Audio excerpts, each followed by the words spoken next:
Japanese mythology represents thousands of years of stories, beliefs, and spiritual wisdom that have shaped an entire civilization. These are not merely tales told for entertainment, though they certainly captivate the imagination. They are the foundation upon which Japanese culture, religion, and national identity were built. Every shrine, every festival, every spiritual practice in Japan carries echoes of these ancient myths. Japanese mythology is remarkable because it remains living and breathing within Japanese society today. Unlike many ancient mythologies that exist primarily in museums and academic texts, the stories and beliefs we will explore continue to influence how millions of people live their lives. Shinto practices, which are deeply rooted in mythological traditions, are still performed at thousands of shrines throughout Japan. These ceremonies and rituals connect modern Japanese people directly to their ancestors and to the divine. In the beginning, there was nothing. Not darkness, not light, but absolute emptiness. The universe had not yet taken form. There were no directions, no dimensions, no distinctions of any kind. This was the primordial chaos from which all things would emerge. In Japanese mythology, this state of nothingness was not viewed as negative or destructive. Rather, it was understood as pregnant with potential, containing within it all the possibilities that would eventually manifest. From this void, the first things began to appear. According to the ancient texts, 3 kami came into being, without parents or origin. These 3 were primordial deities who existed before creation took its modern form. Their names were Ame-no-Uzume, Takami-musubi, and Kami-musubi. These 3 deities represented cosmic principles that made creation itself possible. They embodied the generative force inherent in existence. After these 3 primordial kami, other deities began to emerge spontaneously. 7 more pairs of kami came into being through a process that was not sexual, but fundamental to how the cosmos operated. These kami were the forces that would shape creation. They possessed no physical forms, but existed as principles and powers. Among them were kami representing the heavens, the earth, and the spaces between. They were abstract entities, closer to cosmic principles than to the humanoid deities that would later appear in the mythological narrative. Then came Izanagi and Izanami, whose names mean the male who invites and the female who invites. These 2 deities were different from their predecessors. They possessed forms, personalities, and agency. They were not merely abstract principles, but beings capable of action and interaction. The kami before them had set the cosmic stage, established the foundational principles. Now Izanagi and Izanami would use those principles to create the actual world. Izanagi and Izanami stood upon the floating bridge of heaven called Ame-no-Uzume. Below them stretched nothing but an ocean of chaos, primordial and undifferentiated. In their hands, they held a jeweled spear. Izanagi thrust this spear downward into the chaos below. As he withdrew it, drops of brine fell from the spear's tip. These drops fell into the chaotic sea below, and where they landed, they solidified and became islands. This was the birth of the Japanese islands themselves. The 2 deities descended from the floating bridge to these newly formed islands. They built a sacred pillar and constructed a palace. Then something remarkable occurred. Izanami approached the pillar from the left, while Izanagi approached from the right. As they passed each other, Izanami spoke first, remarking about Izanagi's beauty. According to the mythology, Izanagi was disturbed. He believed that as the male, he should have spoken first. Despite this inauspicious beginning, the 2 kami conceived a child together. However, their first attempt at creation was a failure. The child born from their union was deformed, lacking bones and lacking proper form. This imperfect child was called Hiriko, meaning leech child. The 2 deities recognized that something had gone wrong. They did not understand why their creative act had produced a malformed being. In their confusion, they placed the leech child in a reed boat and set it adrift on the ocean. Izanagi and Izanami consulted with the other kami about what had gone wrong. The elder deities explained that Izanami had made an error. As the female, she should not have spoken first when they passed the sacred pillar. The proper order of things had been violated. Izanami accepted this explanation and the two deities decided to try again. They returned to the pillar, and this time they passed it in the correct order. When they met, Izanagi spoke first. This time their creative act succeeded. Izanami became pregnant and gave birth to islands. She bore Awaji, the first of the major islands. Then she gave birth to Io, Oki, Tsukushi, Iki, Tsushima, Sado, and finally Yamato, which would become the core of Japan. These 8 islands together formed the land of Japan. Through this process, the basic geography of the known world had been established. The mythological narrative had transformed abstract principles into concrete geography. But Izanagi and Izanami's creative power was not limited to islands. After creating the islands, they continued to give birth to kami, who represented various natural phenomena and features. They created kami for the sea, the wind, the trees, and the mountains. Each natural force and significant landscape feature had a corresponding kami who embodied it. In this way, the entire natural world became populated with divine spirits. The cosmos became a living, ensouled place rather than a dead collection of matter. These creative acts represent something profound about Japanese mythological thinking. Rather than a distant creator god who makes the world and then withdraws, we have deities actively engaged in creation. Rather than creation being a single event, it is an ongoing process. And rather than nature being soulless matter to be controlled, the natural world is understood as alive with spiritual presence. Every mountain, river, and forest has a kami. This understanding of nature as sacred would deeply influence Japanese culture and aesthetics throughout history. Among the kami that Izanami bore was Kagutsuchi, the fire kami. This birth was catastrophic. As the fire kami emerged, the heat of the birth burned Izanami terribly. She was so severely burned that she fell ill. As her illness progressed, she weakened and eventually died. Izanagi's beloved companion was gone, taken by the very creative power that they had wielded together. His grief was profound and inconsolable. The creator goddess had fallen victim to creation itself. Izanagi was overwhelmed by sorrow and rage. In his anguish, he drew his sword and struck off the head of the fire kami, angry that this kami had caused the death of his beloved. As the blood from the severed head fell, more kami were born from the flowing blood. Even in death and destruction, creation continued. The cosmos could not help but generate new beings, new manifestations of spiritual power. But Izanagi's action changed something fundamental. The spontaneous, joyful creation that had characterized the earlier part of the creation story had been interrupted by death. In his grief, Izanagi decided that he could not accept the loss of Izanami. He resolved to journey to the land of the dead, called Yomi, and bring her back. Yomi was a dark, polluted place, the underworld realm where the dead dwelled. It was separated from a world of the living by various barriers and gates. No living being should enter Yomi, and no one who had entered should return. These were fundamental laws governing the two realms. Yet Izanagi, overcome by love and desperation, decided to break these laws. Izanagi journeyed downward until he reached the gates of Yomi. He called to the guards and demanded entry to see his wife. His divine authority was such that they allowed him to pass. He descended further into the dark realm. Eventually he found Izanami in the depths of Yomi. But what he found horrified him. Izanami was decomposing, her body already returning to the earth. In the darkness of Yomi, she had begun to rot. Her body was covered with maggots and crawling with contamination. Izanagi could not bear what he saw. He recoiled in shock and revulsion. In his panic, he dropped his comb, which transformed into a torch that illuminated the darkness. By this light, Izanami saw that Izanagi had seen her in her degraded state. She was shamed and angry. She cried out that Izanagi had shamed her by looking upon her in her current condition. The intimacy between them shattered in that moment. Izanami declared that she could not return to the world of the living. She had already entered Yomi and eaten the food of that realm. Once a soul had consumed the sustenance of the underworld, it could not leave. But she promised to consult with the other dead to see if they could allow her to depart.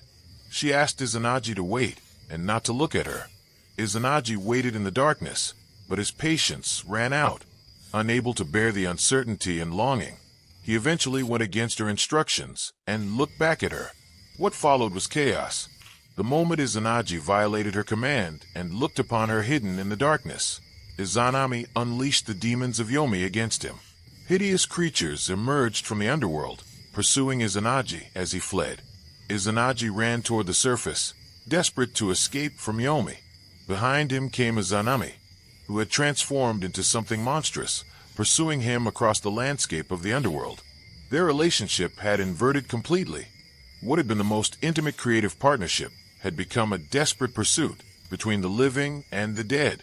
Izanagi finally reached the barrier between Yomi and the surface. He emerged into the world of the living and immediately began to perform purification rituals. He undressed himself, removing all his garments. He washed himself thoroughly, cleansing away the spiritual contamination he had acquired from contact with the dead. As he washed, the water that flowed from his body produced new kami. Different parts of his body, when cleansed, generated powerful deities. Most importantly, as Izanagi washed his face, 3 major kami came into being. When he washed his left eye, the sun goddess Amaterasu was born. When he washed his right eye, the moon god Tsukuyomi was born. When he washed his nose, the storm god Susanoo was born. These 3 deities would play central roles in all the mythology that followed. Their birth from the purification ritual of Izanagi connected them directly to the principle of cleansing and renewal. They emerged from water, the element of purification, and their creation sealed the boundary between the living and the dead. The story of Izanagi and Izanami established several crucial themes that would echo throughout Japanese mythology. First, it established the fundamental importance of proper ritual and proper order. When Izanagi and Izanami performed their creative act in the correct order, it succeeded. When they deviated from proper form, it failed. Second, it introduced the inevitability of death and decay into an otherwise generative cosmos. Death was not originally part of creation, but it entered through specific events. Third, it established the theme of the underworld as a place of pollution and contamination, fundamentally separated from the world of the living. Fourth, the mythology of Izanagi's descent to Yomi established the theme of the dangerous liminality of boundaries. The barrier between the living and the dead was sacred and not to be crossed. Those who violated this boundary risked contamination. Fifth, the purification ritual demonstrated that contamination could be cleansed through proper action. The spiritual pollution acquired by contact with death could be removed through ritual purification. Finally, the birth of 3 major deities from Izanagi's purification showed that renewal and new creation could arise from cleansing. The cosmos had recovered from the crisis caused by Izanami's death. The creation story as told in the Kojiki and Neon Shoki reveals fundamental assumptions about the Japanese cosmos. It is a cosmos that is fundamentally alive, populated with spiritual beings. It is a cosmos that came into being through generation and birth, rather than through divine fiat or command. It is a cosmos where proper order and ritual matter profoundly. Chaos and disorder produce failure and malformation. But correct action, proper respect for boundaries, and appropriate ritual can restore harmony and generate new creation. The islands of Japan created by Izanagi and Izanami are not merely geographical features. They are the sacred center of the cosmos, blessed by the presence of these deities. The waters surrounding them are not mere ocean, but the original chaotic sea from which all things emerged. The mountains, rivers, and valleys of Japan each possess their own kami. Every landscape feature is invested with spiritual significance. This sanctification of geography would influence how Japanese people related to their land throughout history. The legacy of Izanagi and Izanami extends far beyond this single narrative. They are presented as the primordial parents from whom all kami descended. Many later kami are identified as their children or grandchildren. Izanagi's purification after his journey to Yomi established a pattern that would be repeated throughout mythology and in Japanese religious practice. Water and washing become the means of spiritual renewal. Rituals of purification become central to maintaining proper relationships with the spiritual realm. The creation myth as a whole presents a cosmos that is fundamentally dynamic and generative. Things come into being through relationship and creative action. The natural world is sacred. Order matters, and chaos has consequences. Yet chaos is not evil, merely formless potential. The cosmos can recover from crisis through proper action. Death comes into the world, but so does renewal. Decay happens, but purification is possible. This complex mythology provided the foundation for everything that followed in Japanese mythological tradition. With the creation of Amaterasu, Tsukuyomi, and Susanoo from Izanagi's purification ritual, the fundamental structure of the cosmos was established. Izanagi was immensely pleased with these three deities. He entrusted them with supreme authority over different domains. Amaterasu, the sun goddess, was given dominion over the high plane of heaven and the realm of daylight. This position made her the most important of all the kami. Tsukuyomi, the moon god, was given dominion over the night and the realm of darkness. Susanoo, the storm god, was initially assigned dominion over the sea. The high plane of heaven, called Takamagara, became the central location of the divine realm. This was not a distant, abstract heaven, but a real place with geography, architecture, and social organization. The kami who inhabited Takamagara lived in a hierarchical society, not entirely unlike human societies. They had palaces, they held councils, they conducted rituals, and they engaged in relationships with one another. At the apex of this heavenly hierarchy was Amaterasu, the sun goddess whose light illuminated both heaven and earth. Amaterasu's supremacy was reflected in her appearance and her dwelling place. She was understood to be incomparably beautiful and radiant. Her palace was called the Heavenly Rock Palace, situated in the most exalted location in Takamagara. From her palace, she could observe both the heavens and the earth. The light of the sun, her manifestation, brought life to all things below. Crops grew in her light. Warmth came from her presence, and the cycles of day and night were governed by her movements. To be deprived of her light was to face chaos and death. Amaterasu's primary function was to weave the fabric of heaven. This was not merely a symbolic role, but a literal activity. In the heavenly weaving hall, Amaterasu and her attendants would weave sacred cloths and garments. The products of their weaving were used in sacred rituals and were considered of immense spiritual significance. This work connected Amaterasu to the divine creation and maintenance of cosmic order. Through her weaving, she participated continuously in the ongoing creation of the universe. The role of weaving in this context carried deep symbolic meaning. To weave is to create order from threads, to transform raw materials into something structured and purposeful.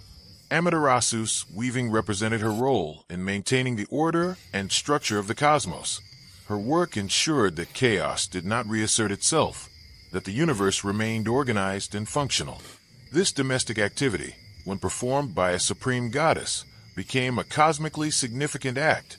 Tsukuyomi, the moon god, occupied a position of secondary but still considerable importance. As ruler of the night realm, he had responsibility for time measured by the moon's phases. The lunar calendar was crucial for Japanese agriculture and religious observance. Tsukuyomi's role was to maintain the rhythm of months and seasons that depended on lunar cycles. However, Tsukuyomi remained somewhat mysterious and less frequently featured in mythological narratives than Amaterasu. His domain of darkness was less populated with detailed stories than the celestial realm under Amaterasu's rule. The relationship between Amaterasu and Tsukuyomi was complex. They were siblings born from the same parent, yet they presided over opposing realms. Day and night, light and darkness, the sun and moon existed in complementary opposition. Yet their relationship was not one of conflict in the early mythology. Instead, they represented different but equally necessary aspects of the cosmos. Both were essential for the universe to function properly. Both received reverence and worship, though Amaterasu, as the brighter and more life-giving, received the greater emphasis. Susanoo, the storm god, initially occupied a different position than his siblings. He had been assigned dominion over the sea, yet he did not readily accept this role. Susanoo possessed a temperament that was fundamentally different from his siblings.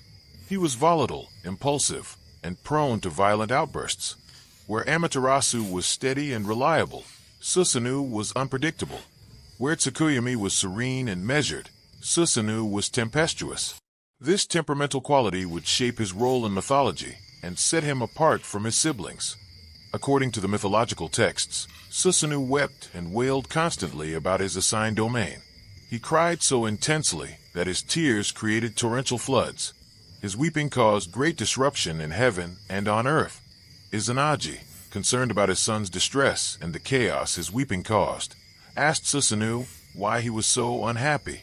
Susanoo declared that he did not wish to remain in the heavens.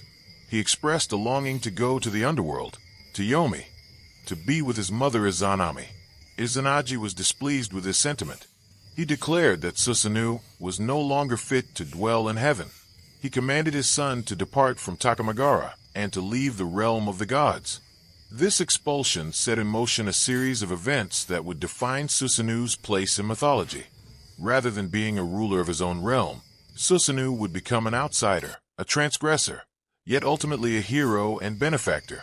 His expulsion was both punishment and liberation, forcing him to find his true purpose in the world below.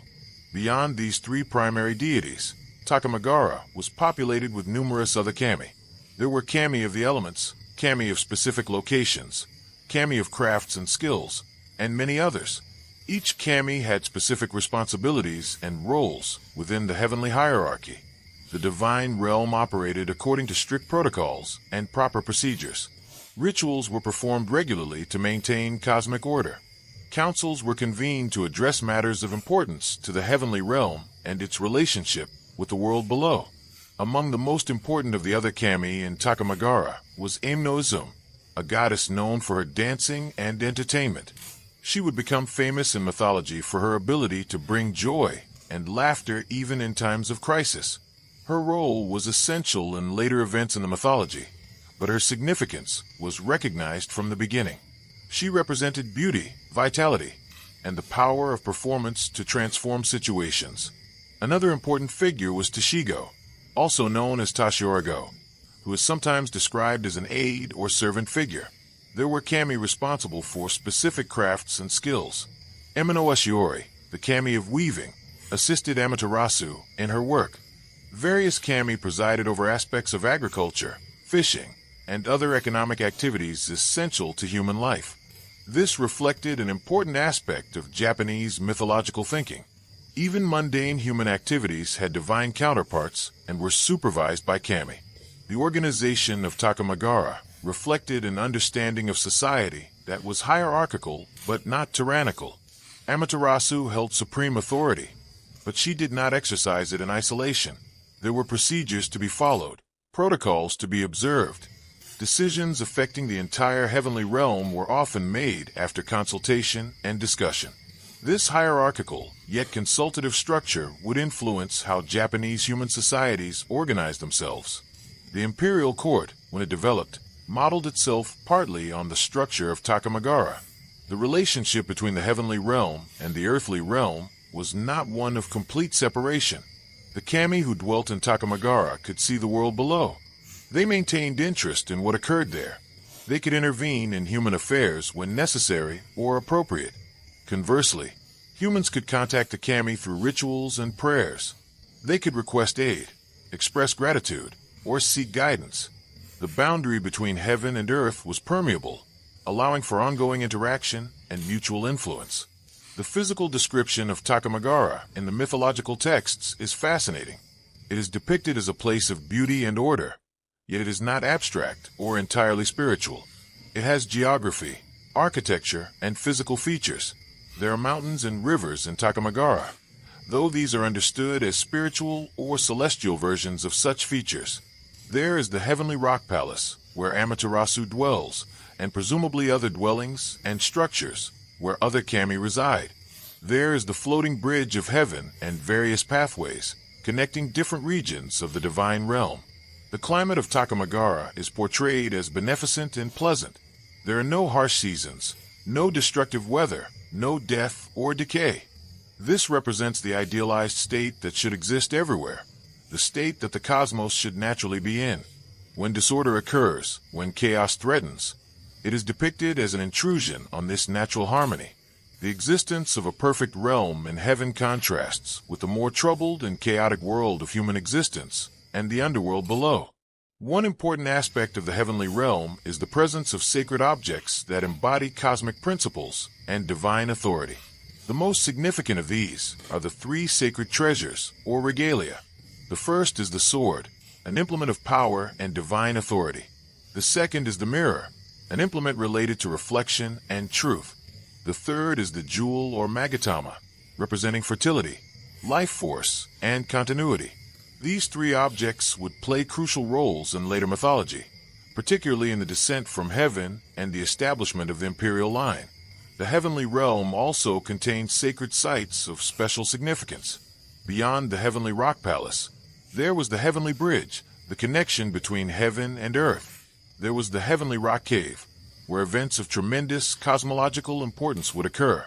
There were locations associated with specific kami and their domains. Each location had ritual significance and was the site of important mythological events. The kami of Takamagara were not omniscient or omnipotent in the way that gods in monotheistic religions are understood to be. They had power, but their power was limited to their specific domains and spheres of influence. They could be surprised, confused, or uncertain about events. They sometimes made mistakes or miscalculated consequences. They experienced emotions including anger, jealousy, fear, and sadness. This made them more relatable to humans and created the possibility of dramatic narrative tension.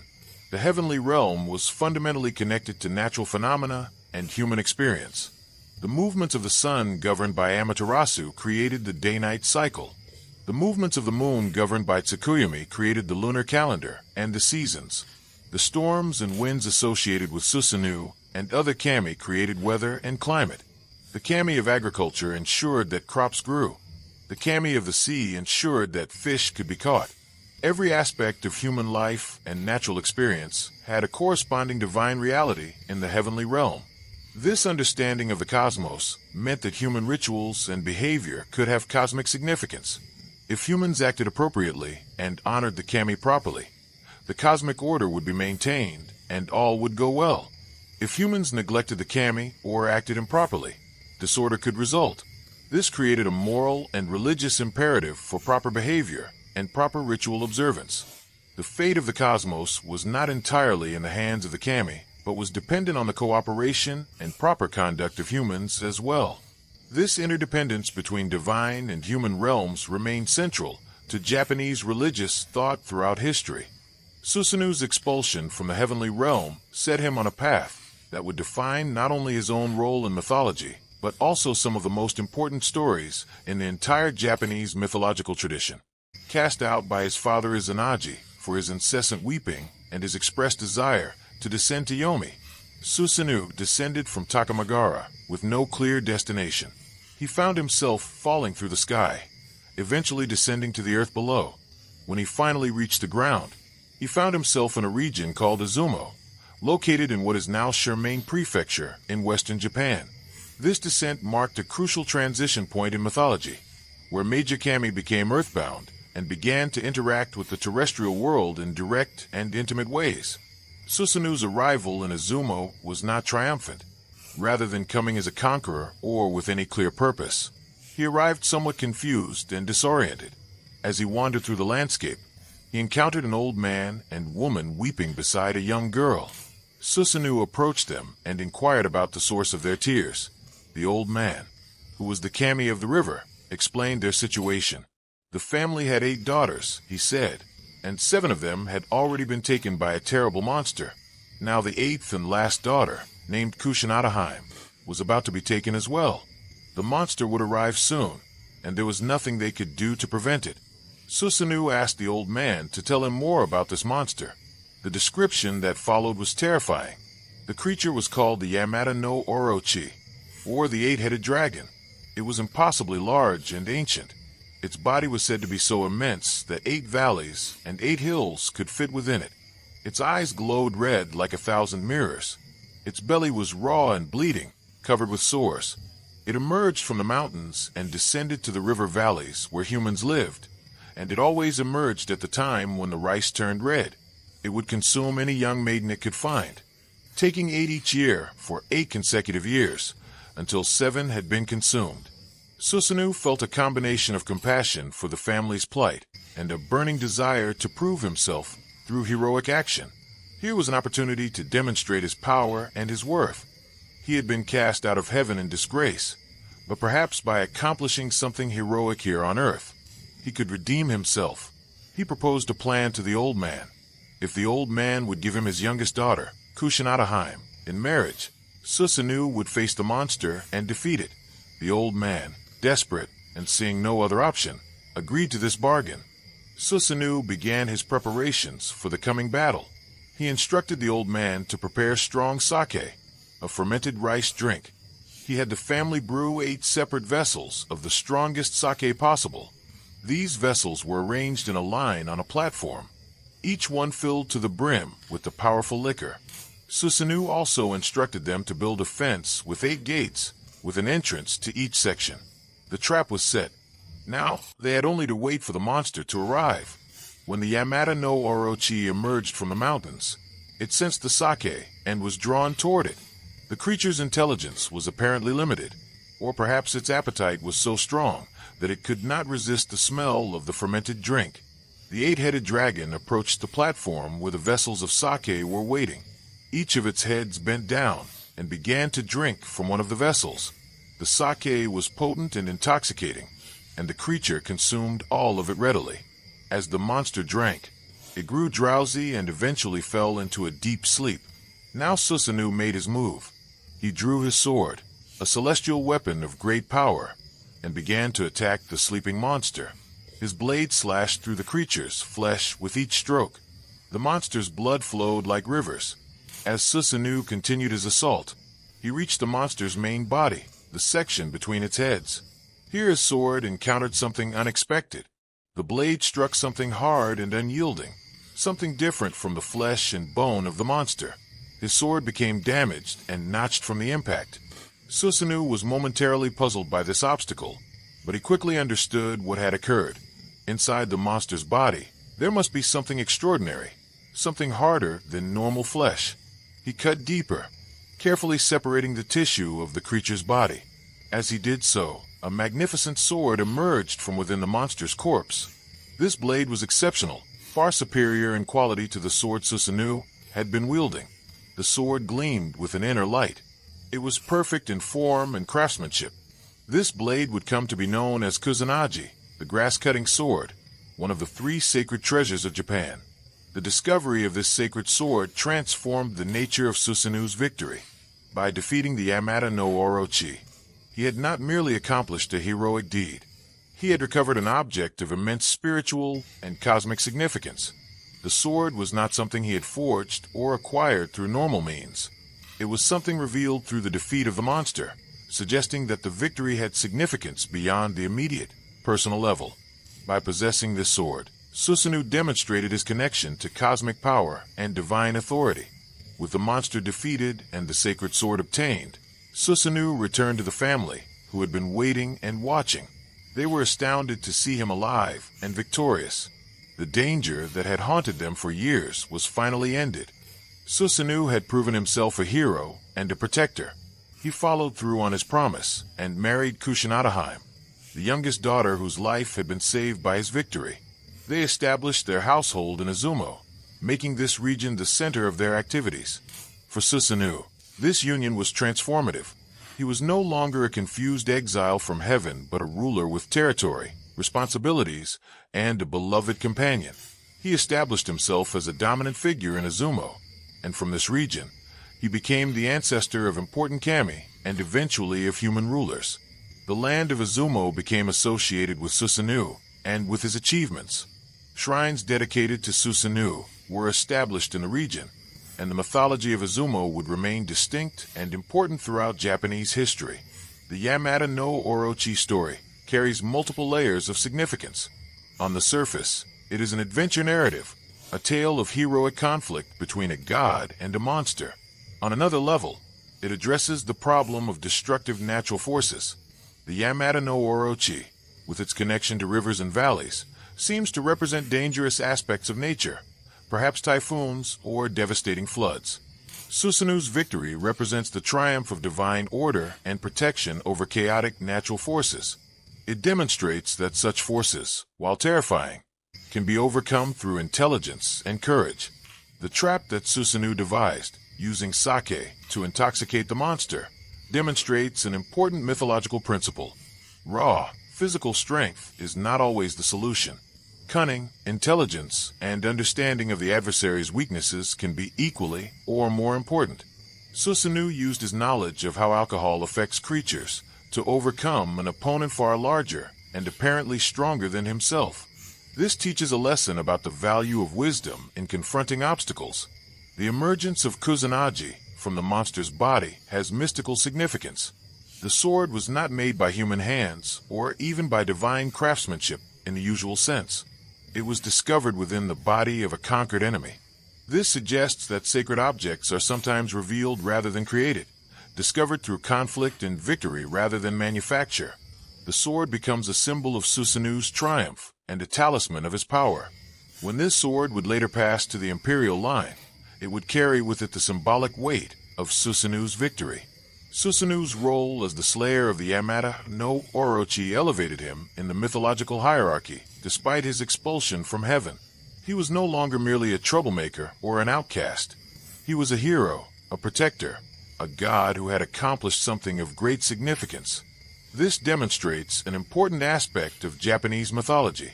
Even those who are cast out or who violate norms can redeem themselves through heroic action and proper conduct.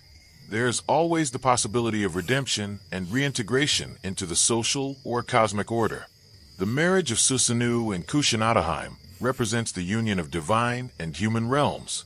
Kusanoo was the daughter of human-like beings, representatives of the earth and its waters. Susanoo was a major kami, a child of Izanagi.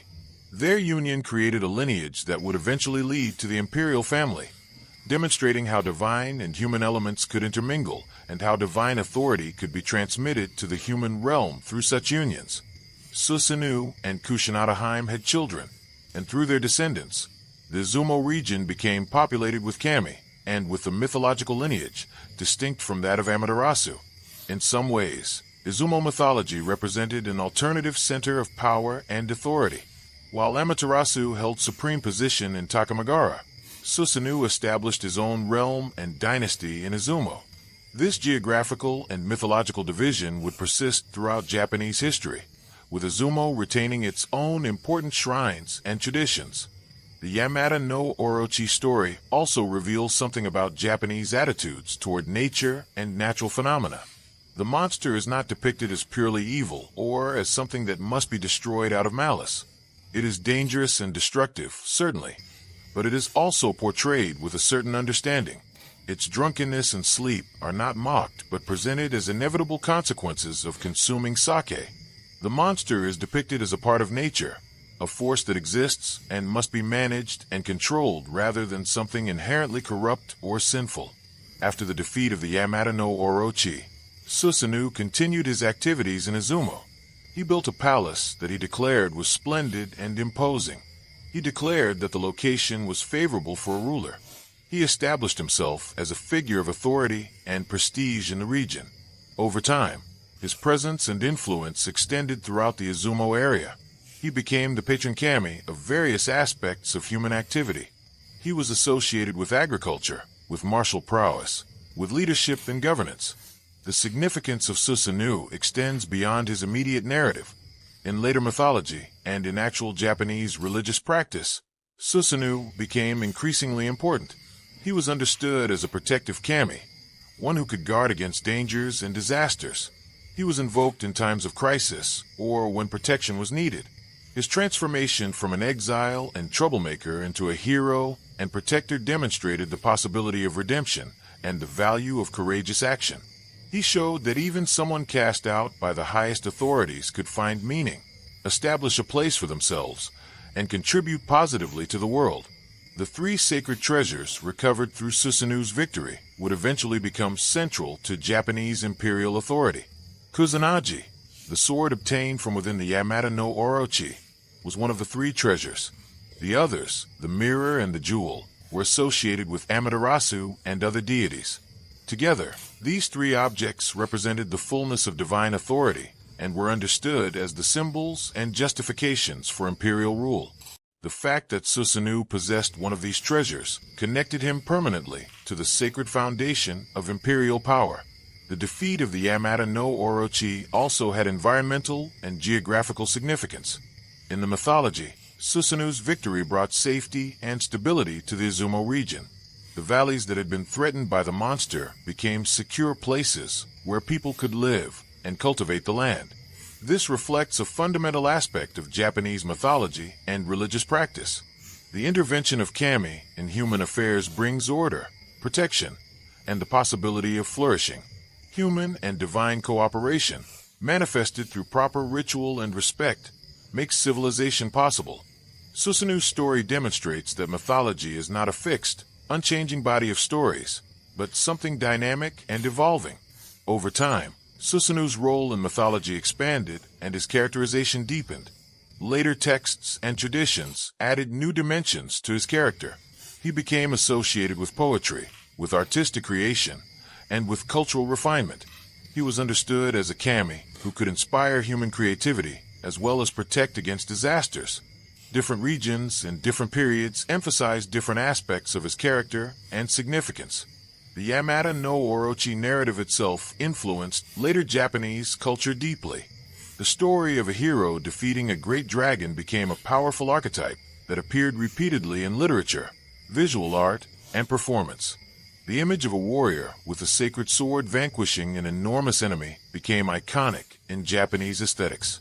The very names of Susanoo and the Yamata-no-Orochi became synonymous with heroism and with the conquest of destructive forces. The mythology was not merely something to be recounted, but a source of ongoing cultural inspiration and reference. While Susanoo was establishing himself in Izumo and achieving his legendary victory over the Yamata-no-Orochi, events of tremendous cosmic significance were unfolding in the heavenly realm. Amaterasu continued her role as the supreme deity, maintaining the celestial order and weaving the fabric of heaven. Her position remained secure, and her authority was unquestioned. Yet Susanoo's expulsion from heaven and his eventual triumph in the earthly realm created a dynamic tension between the two siblings. Though separated by vast distances in different realms, their actions would eventually collide in a way that would threaten the very fabric of cosmic order. The conflict between Amaterasu and Susanoo arose from an incident that began with what seemed like a gesture of reconciliation. Susanoo, having achieved his great victory and established his place in Izumo, desired to ascend once more to the heavenly realm. He wished to bid farewell to his mother, Izanami, in the underworld before departing to the heavens.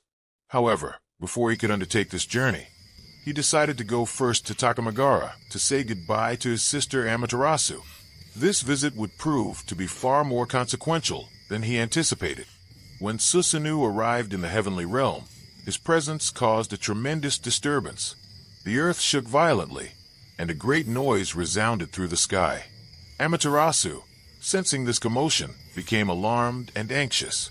She did not know what was occurring or whether this disturbance represented a threat. The serenity of the heavenly realm had been disrupted by this sudden intrusion. Amaterasu prepared herself, uncertain about what might come next. Susanoo approached his sister, but their encounter took on an unexpected character. What might have been a simple visit evolved into a kind of competition or test between the two siblings.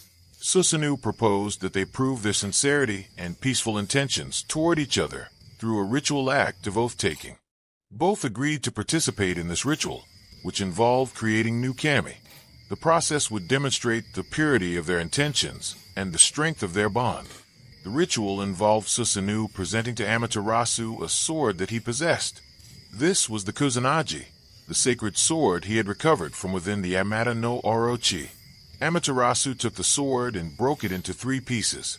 She then purified these pieces in water and, through a mystical process, created 3 female kami from them.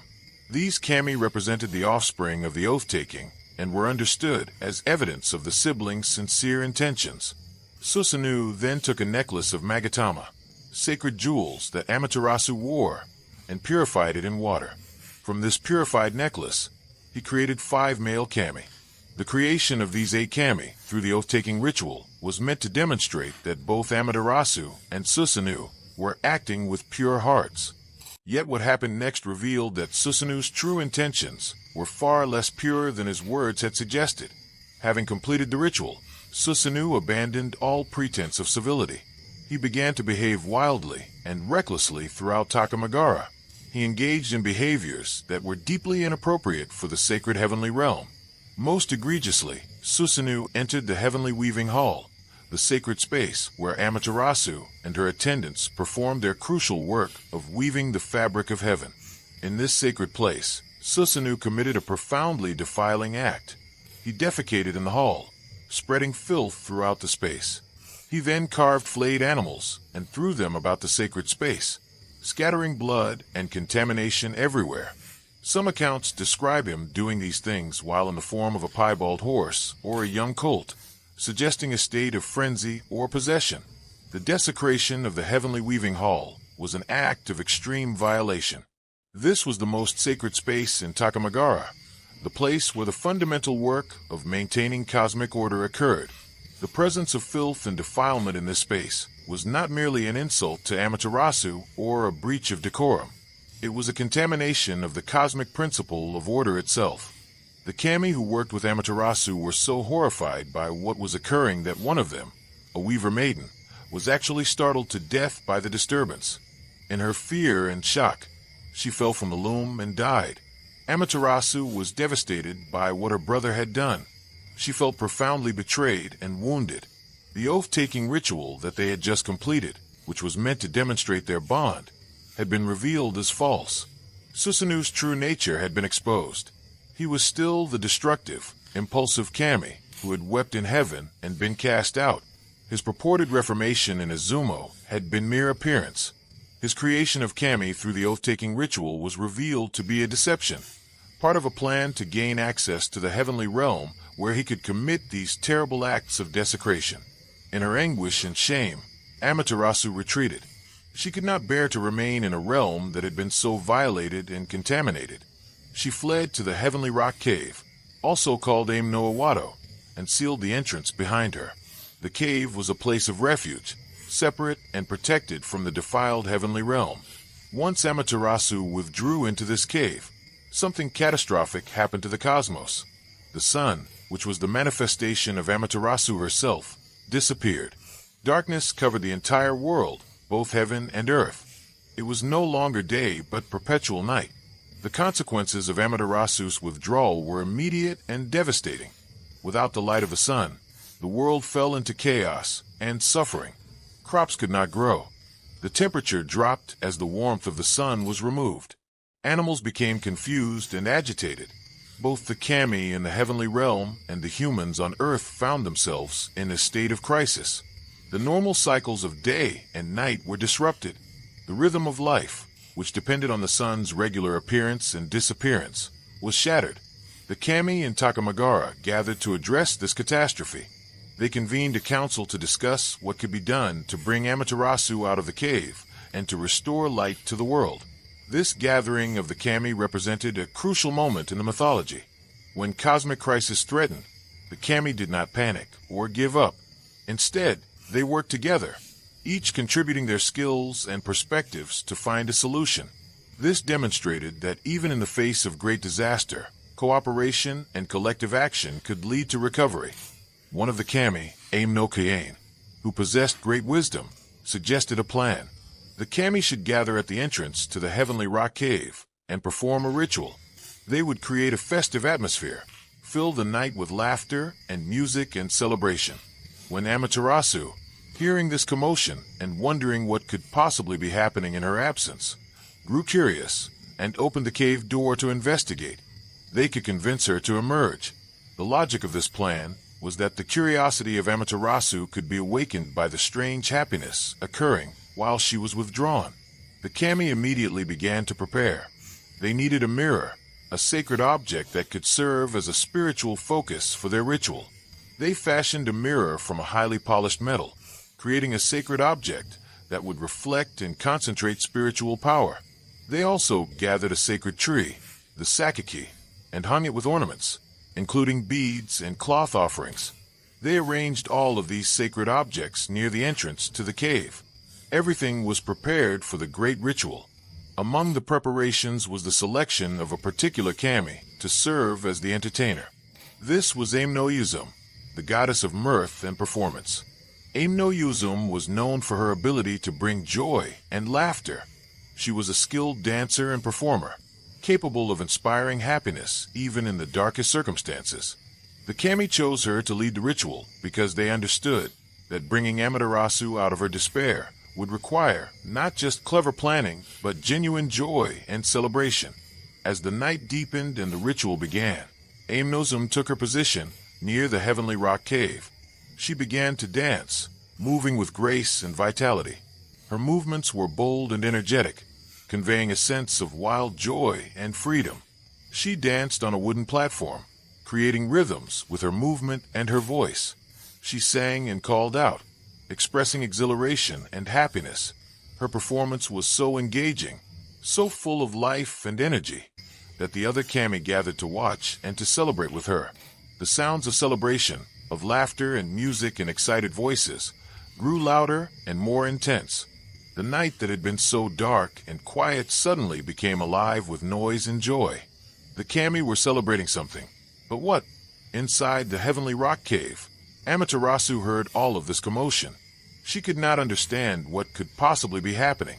Why were the kami celebrating? She had withdrawn in grief and despair, yet from outside the cave came sounds of merriment and joy. Her curiosity overcame her despair. She wanted to know what was occurring. What could possibly be important enough to celebrate in her absence?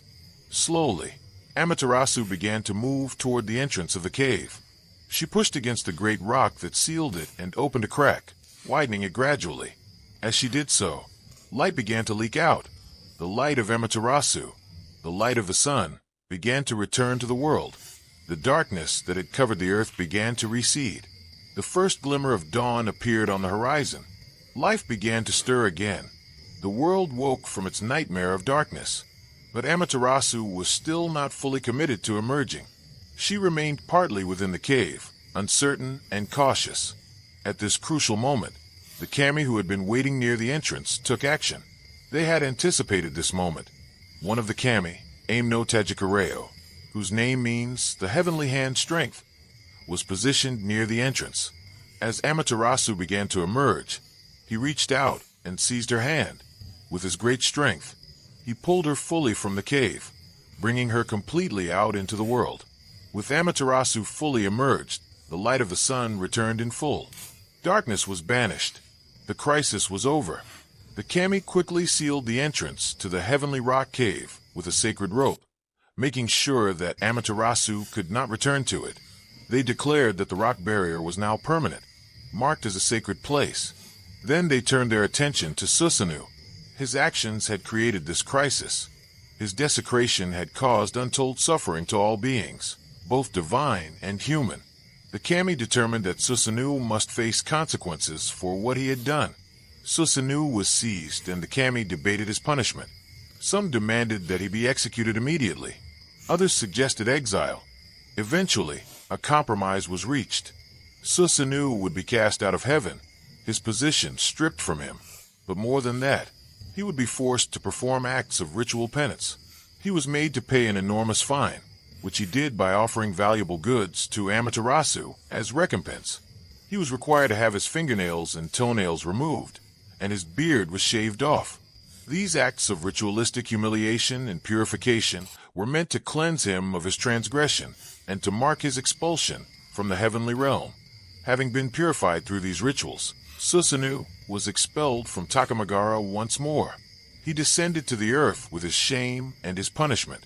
Yet this second expulsion, unlike his first, came after he had already established himself in Izumo. He returned to his kingdom there, forever separated from the heavenly realm, forever marked by his transgression, but not entirely destroyed or eliminated. He would continue to exist in the earthly realm, a powerful but flawed kami, whose actions had nearly destroyed the cosmos, but whose later redemption through heroic deeds had restored him to a place of significance. The incident of Amaterasu's withdrawal into the heavenly rock cave reveals deep aspects of Japanese mythology. It shows that even supreme deities can be wounded and hurt, that even the greatest of the kami can retreat from their responsibilities when sufficiently grieved. It shows that the maintenance of cosmic order is not guaranteed, but requires the cooperation and effort of many beings. It demonstrates that ritual, performance, and celebration have real power to transform situations. It shows that contamination and violation have serious consequences, but that proper ritual can restore order. And it shows that even those who commit terrible acts can be reintegrated into society through proper punishment, purification, and the demonstration of reformed behavior. The age of the gods was coming to an end. The major conflicts had been resolved, the cosmic order had been established and then restored, and the principal deities had taken their places in the hierarchy of the heavens and the earth. Now a new chapter in the mythological narrative was beginning, one that would see the transition from the purely divine age to an age where humans and gods coexisted, where divine authority would be transmitted to the human realm, and where a new dynasty would be established that would rule not in the heavens, but on earth. The kami of Takamagara looked down from their celestial realm and observed the earth below. The islands of Japan had been created and populated with various kami, yet the land remained wild and undeveloped. The islands were not ruled by any organized authority. Various spirits inhabited different regions, but there was no unified order governing the entire realm. The kami recognized that it was time to establish human rule on earth, with the understanding that this human rule would be divinely ordained and would represent the extension of heavenly authority into the terrestrial sphere. Amaterasu, the sun goddess and supreme authority in heaven, was approached about this matter.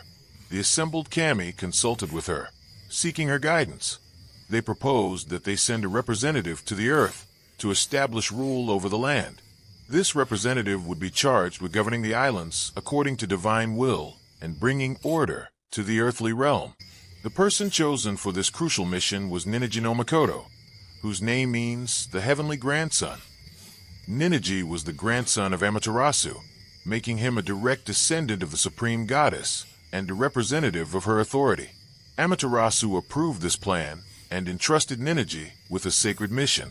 She decreed that her grandson should descend from heaven to rule the earth. As he prepared for this descent, Amaterasu presented to him the 3 sacred treasures that would serve as the symbols and instruments of his divine authority. These 3 treasures were the same ones that had played crucial roles in earlier mythology. The first was the sword Kusanagi, the grass-cutting sword that Susanoo had discovered within the Ame-no-Uzume, and that was understood to represent power and the ability to cut through obstacles and evil. The second treasure was a mirror, specifically called the Yata no Kagami, the sacred mirror. This mirror was the same one that had played such a crucial role in luring Amaterasu from the heavenly rock cave. The mirror represented truth and reflection, the ability to see clearly and to understand reality as it truly is. Possession of the mirror was understood to connect the ruler to Amaterasu herself, for the mirror had been sacred to the supreme goddess and had been used to reflect her light. The third treasure was the jewel or magatama, a curved bead-like object of profound spiritual significance. The jewel represented fertility, prosperity, and the continuing vitality of the lineage. Together, these 3 treasures formed a complete symbol of legitimate divine authority. To possess all 3 was to possess the fullness of the right to rule. These were not mere objects, but spiritual talismans that carried within them the authority of the heavens and the blessing of Amaterasu herself. Amaterasu instructed Ninigi that he should take these 3 treasures with him to earth and preserve them as the symbols of legitimate rule. She declared that whoever possessed these 3 treasures possessed the right to govern the islands of Japan. She also commanded that Ninigi should establish a shrine to her on earth, a sacred place where she could be venerated and where her will could be known to the human and divine beings on the terrestrial plane. This shrine would later be identified as the Grand Shrine of Ise, which would become the most important Shinto shrine in Japan and would house the sacred mirror as the central object of veneration. Beyond the 3 treasures, Amaterasu gave Ninigi other important kami to accompany him on his descent. These kami would serve as helpers and advisors, each with specific responsibilities. They would help to establish order on earth and would represent the continuing connection between heaven and earth. These attendant kami would themselves become objects of veneration and would be enshrined in various locations throughout the islands of Japan. They represented the principle that divine authority was not exercised by a single individual acting in isolation, but through a network of connected beings, each playing their role in maintaining cosmic order. The descent of Ninigi from heaven was not instantaneous or simple.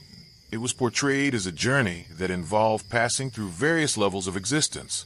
Ninigi and his attendant kami traveled downward from Takamagara, gradually moving from the realm of the pure kami to the space between heaven and earth. They eventually reached the floating bridge of heaven, the cosmic boundary between the divine and earthly realms.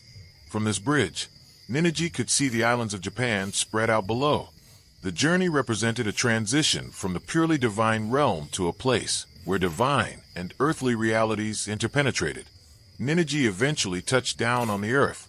According to some versions of the mythology, he landed on Mount Takachiho in Kyushu, the southernmost of the main Japanese islands. This location became sacred in Japanese tradition because of this mythological connection. Ninigi had brought with him the authority of heaven, but he needed to actually establish it in the earthly realm.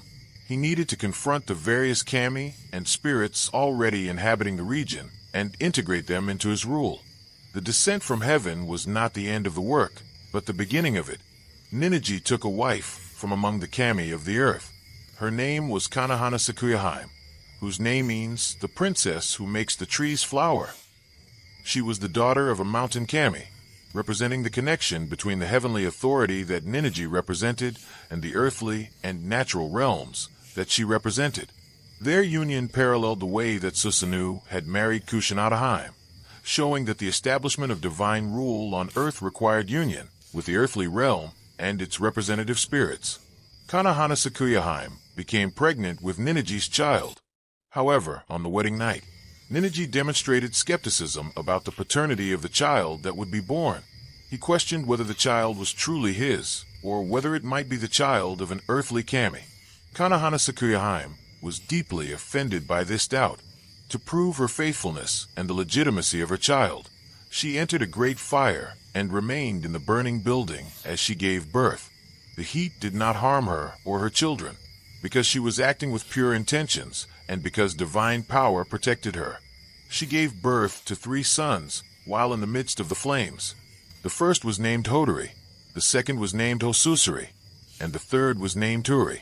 These 3 sons represented the continuation of the divine lineage on earth, the transmission of heavenly authority through successive generations, that they were born in fire, and that Kanahana Sakuyaheim was protected through the ordeal, demonstrated the depth of her character and the legitimacy of the line she established.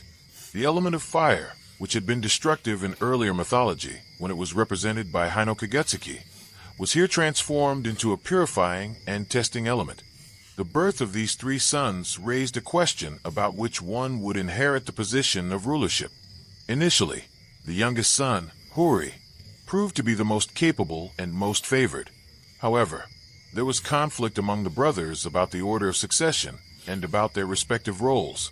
Eventually, the mythological narrative settled on Hori as the primary heir to the divine authority that Ninigi had brought from heaven, though the brothers were also understood to have important roles in the establishment of rule on the islands.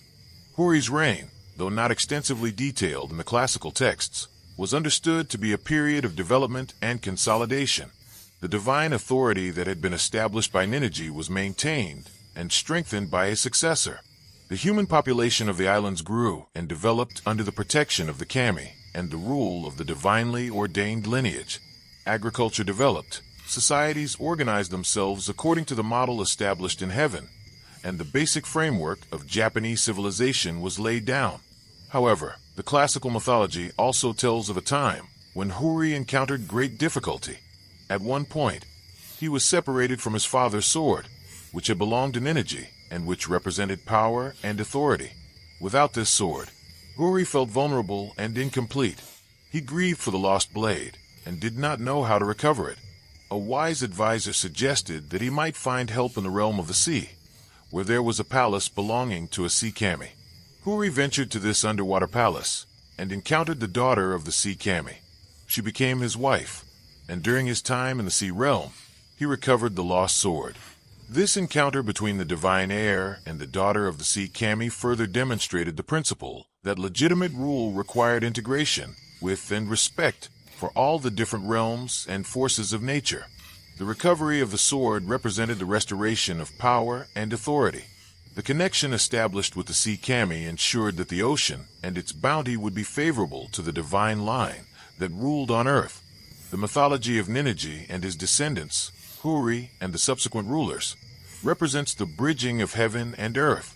The divine authority that had been exercised purely in the heavenly realm was now transmitted to the earthly plane. The three sacred treasures that had been kept in heaven were now brought to earth and established as the symbols of legitimate terrestrial rule. This transmission of authority from heaven to earth is understood in the mythology as a deliberate act by Amaterasu and the heavenly kami.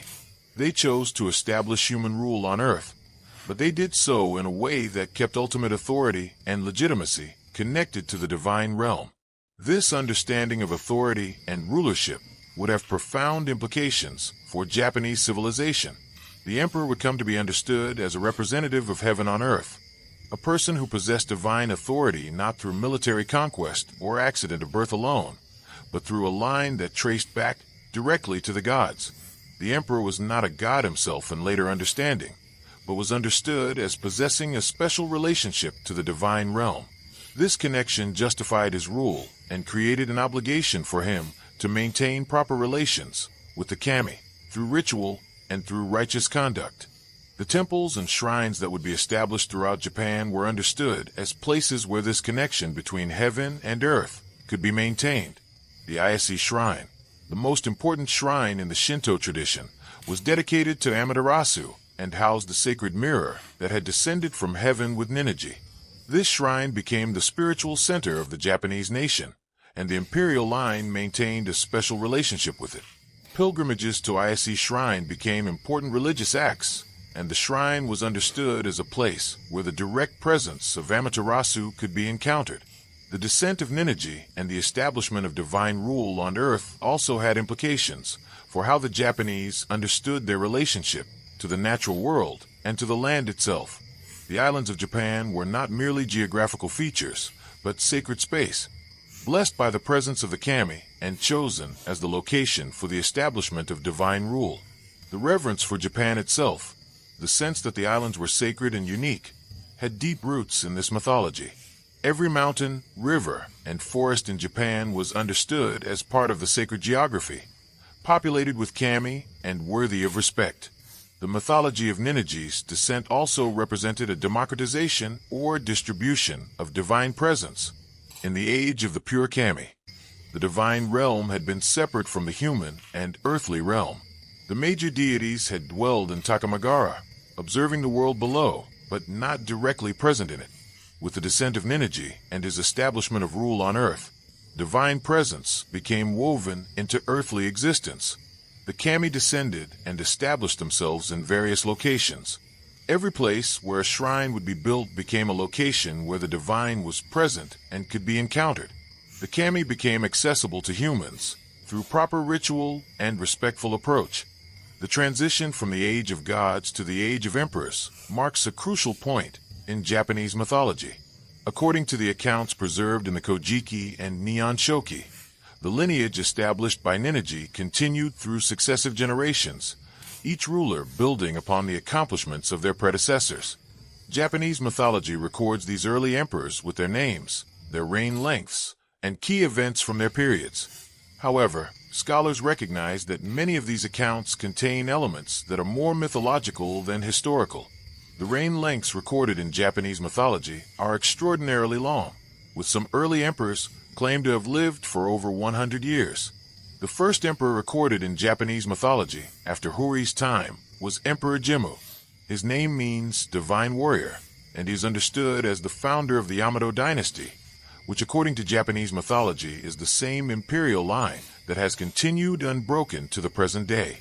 In Japanese mythology, Jimmu was the great-great-grandson of Huri, representing the fourth generation in the earthly imperial line descended from Ninigi.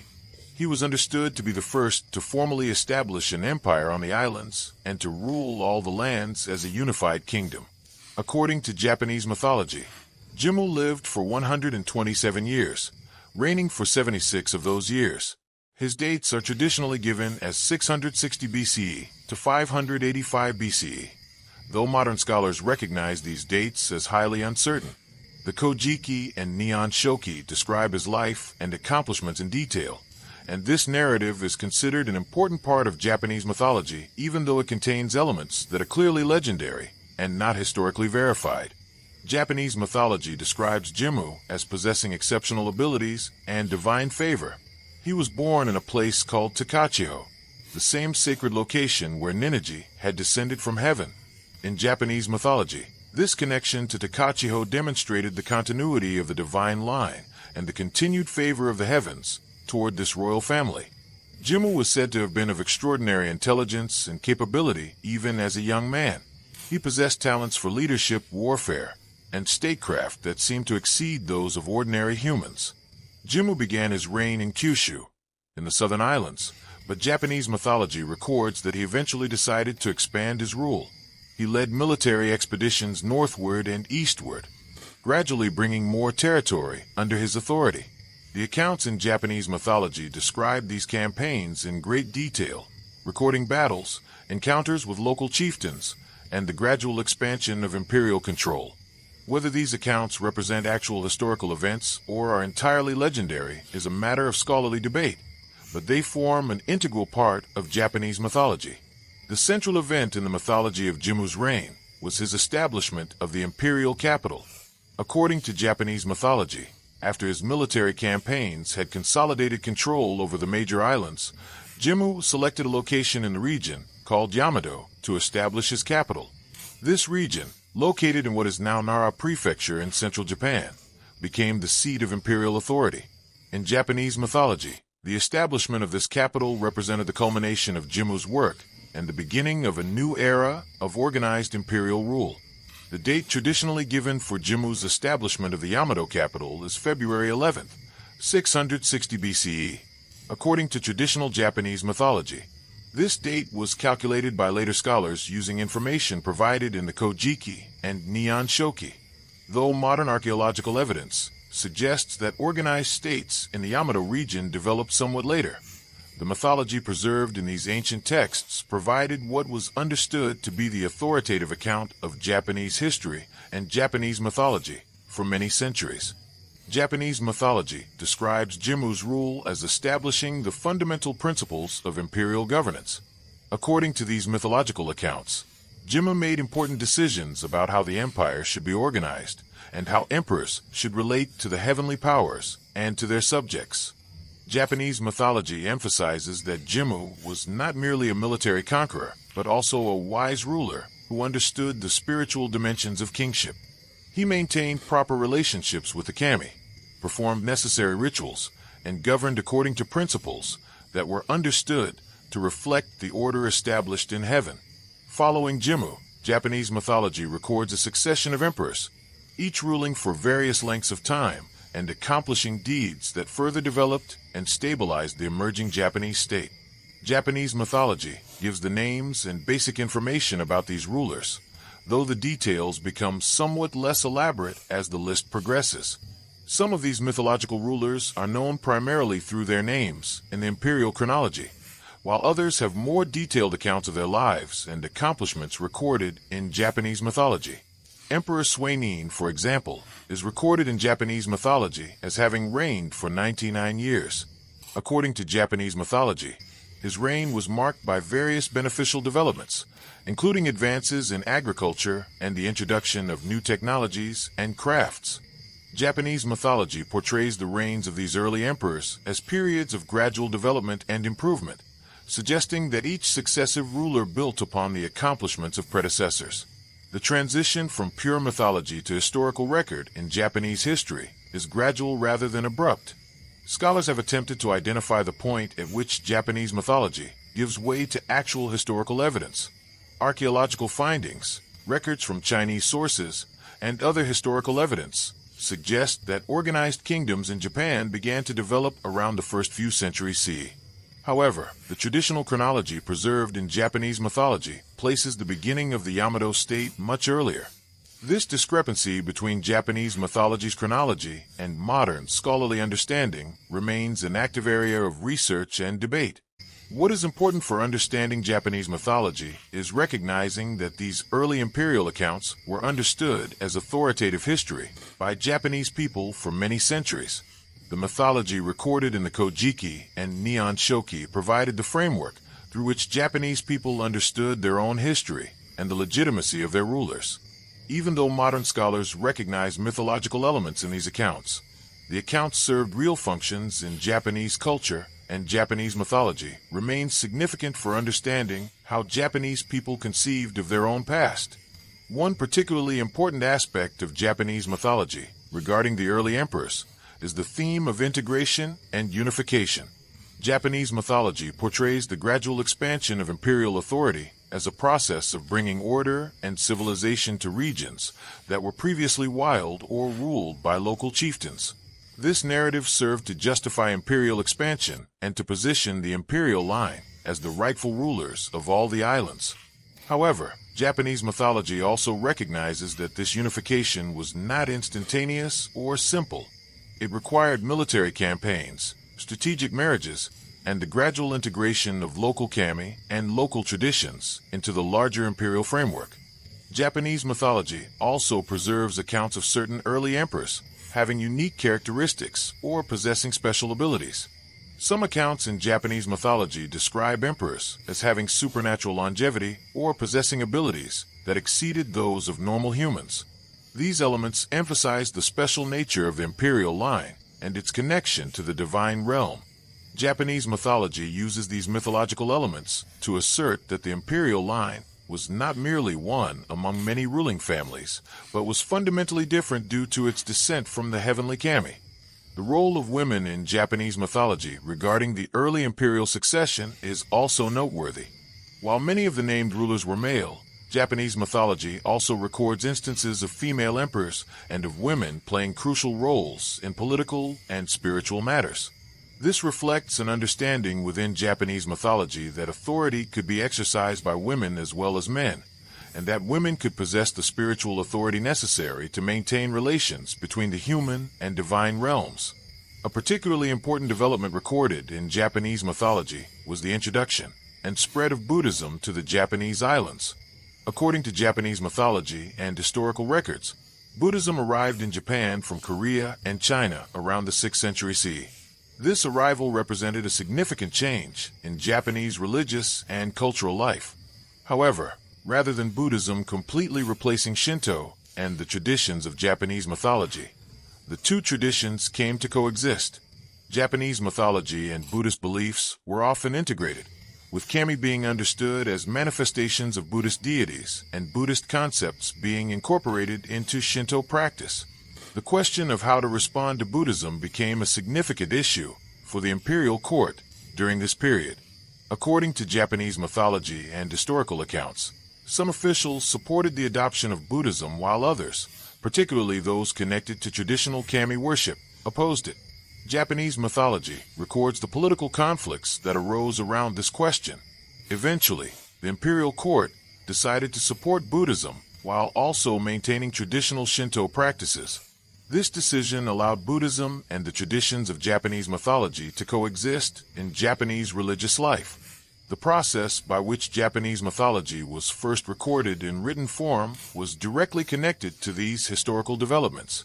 When the imperial court decided to incorporate Buddhist learning and Chinese administrative practices, it also became interested in documenting and systematizing Japanese traditions. Japanese mythology was recorded in the Kojiki and Nihon Shoki partly to preserve these traditions before they might be lost, and partly to establish a written record that would give the imperial line a legitimate history extending back to the age of the gods. Japanese mythology, as preserved in these texts, served to justify the imperial system and to connect Japanese rulers to divine authority.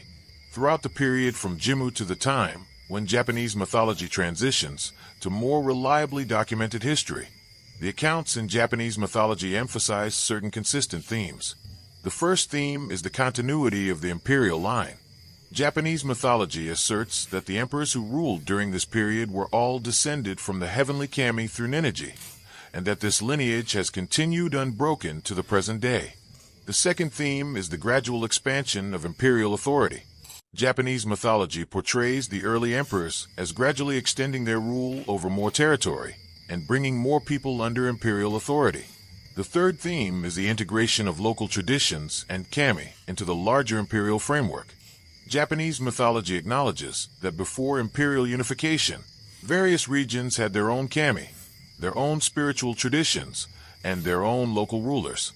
Rather than completely eliminating these local traditions, Japanese mythology suggests that the imperial system incorporated them. Local kami were recognized as subordinate to the supreme authority of Amaterasu and her descendants. Local shrines were integrated into the larger Shinto system. Local rulers became part of the imperial hierarchy. The fourth theme in Japanese mythology regarding these early imperial periods is the maintenance of proper relationships with the heavenly powers. Japanese mythology emphasizes that successful imperial rule depended on the continued favor of the kami. Rulers who maintained proper ritual observances, who conducted their governance according to principles reflecting divine order, and who treated the kami with appropriate respect would enjoy prosperity and success. Conversely, rulers who neglected these duties would face disorder and misfortune. The mythology of these early emperors, extending through the legendary founders to the early historical periods, establishes fundamental principles about imperial authority and the relationship between the human and divine realms that would persist throughout Japanese history. Even as Japanese mythology gradually transitioned from purely mythological accounts to more historically grounded narratives, these fundamental principles remained operative. Emperors continued to be understood as possessing divine authority derived from their descent from Amaterasu. They continued to maintain important ritual relationships with the kami. The imperial court continued to employ Shinto priests and priestesses who maintained the sacred practices that connected the human and divine realms. Understanding the mythology of the early emperors is crucial for understanding Japanese civilization as a whole. The mythology provided the framework through which Japanese people understood their own identity as a nation and as a people. The claim that all Japanese were united under a single imperial line, descended from the heavenly kami, created a sense of national identity and cultural continuity. This identity persisted even through periods of actual political fragmentation and civil war. Japanese mythology provided a unifying narrative that transcended regional differences and local variations. The legacy of Japanese mythology regarding these early imperial periods continues to influence Japan today. The imperial line that Japanese mythology traces back to Jimmu and ultimately to Ninigi and Amaterasu is still regarded as continuous. The emperors of modern Japan are still understood as descended from the same kami line and as possessing authority that derives from this divine descent. The rituals performed by the imperial court continue to maintain the connections between the human and divine realms that Japanese mythology describes.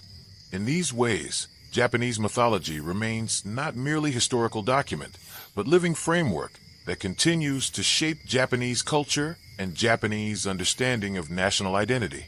While the accounts in Japanese mythology focus heavily on the imperial line and the heavenly kami, the classical texts also preserve rich material about regional variations in religious practice and local kami worship. Japanese mythology is not a monolithic system, but rather a collection of traditions that developed in different regions and that retained their own distinctiveness even as they were incorporated into a larger framework. The region of Izumo, where Susanoo established himself after his expulsion from heaven and where he defeated the Yamata-no-Orochi, remained an important center of distinctive mythology and religious practice throughout Japanese history. In Japanese mythology, Izumo occupies a special place as a region with its own divine authority and its own lineage of important kami. According to Japanese mythology, after Susanoo's activities in Izumo, his descendants established a kingdom there that was somewhat independent from the main imperial line. Japanese mythology records that Izumo had its own rulers and its own religious traditions.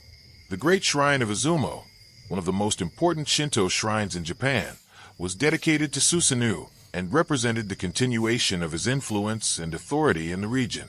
In Japanese mythology, Izumo was understood as the domain where Susanoo's authority persisted and where his descendants maintained their own spiritual and political power.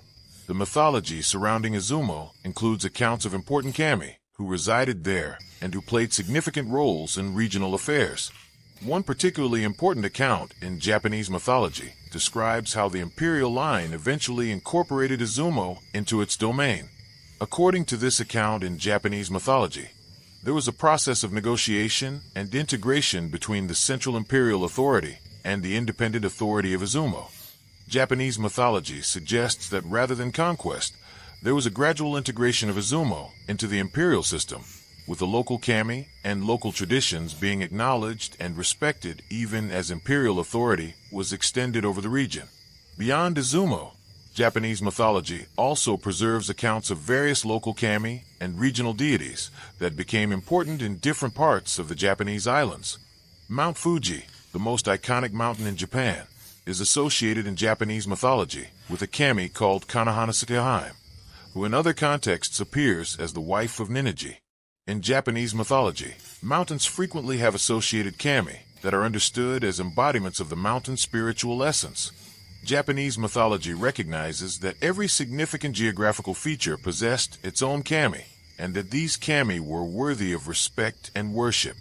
Japanese mythology preserves accounts of kami associated with rivers and water features. Rivers held special significance in Japanese mythology because water was understood as a purifying element with powerful spiritual properties. Japanese mythology describes various kami associated with major rivers, and worship of these kami was integrated into the religious practices of communities that depended on these rivers. In Japanese mythology, the sea and ocean also had associated kami, with numerous traditions describing sea deities and water spirits. The maritime aspects of Japanese mythology reflect the importance of the sea to Japanese civilization and the integration of sea-related spirituality into the broader framework of Japanese mythology. Japanese mythology also includes extensive material about kami associated with specific crafts and occupations. Inari, one of the most widely worshipped kami in Japanese mythology, is associated with rice cultivation, agriculture, and prosperity. According to Japanese mythology, Inari shrines became among the most numerous of all Shinto shrines throughout Japan. Japanese mythology describes Inari as being able to take multiple forms and as having several manifestations in different regions. The popularity and widespread worship of Inari in Japanese mythology reflects the fundamental importance of rice agriculture to Japanese civilization.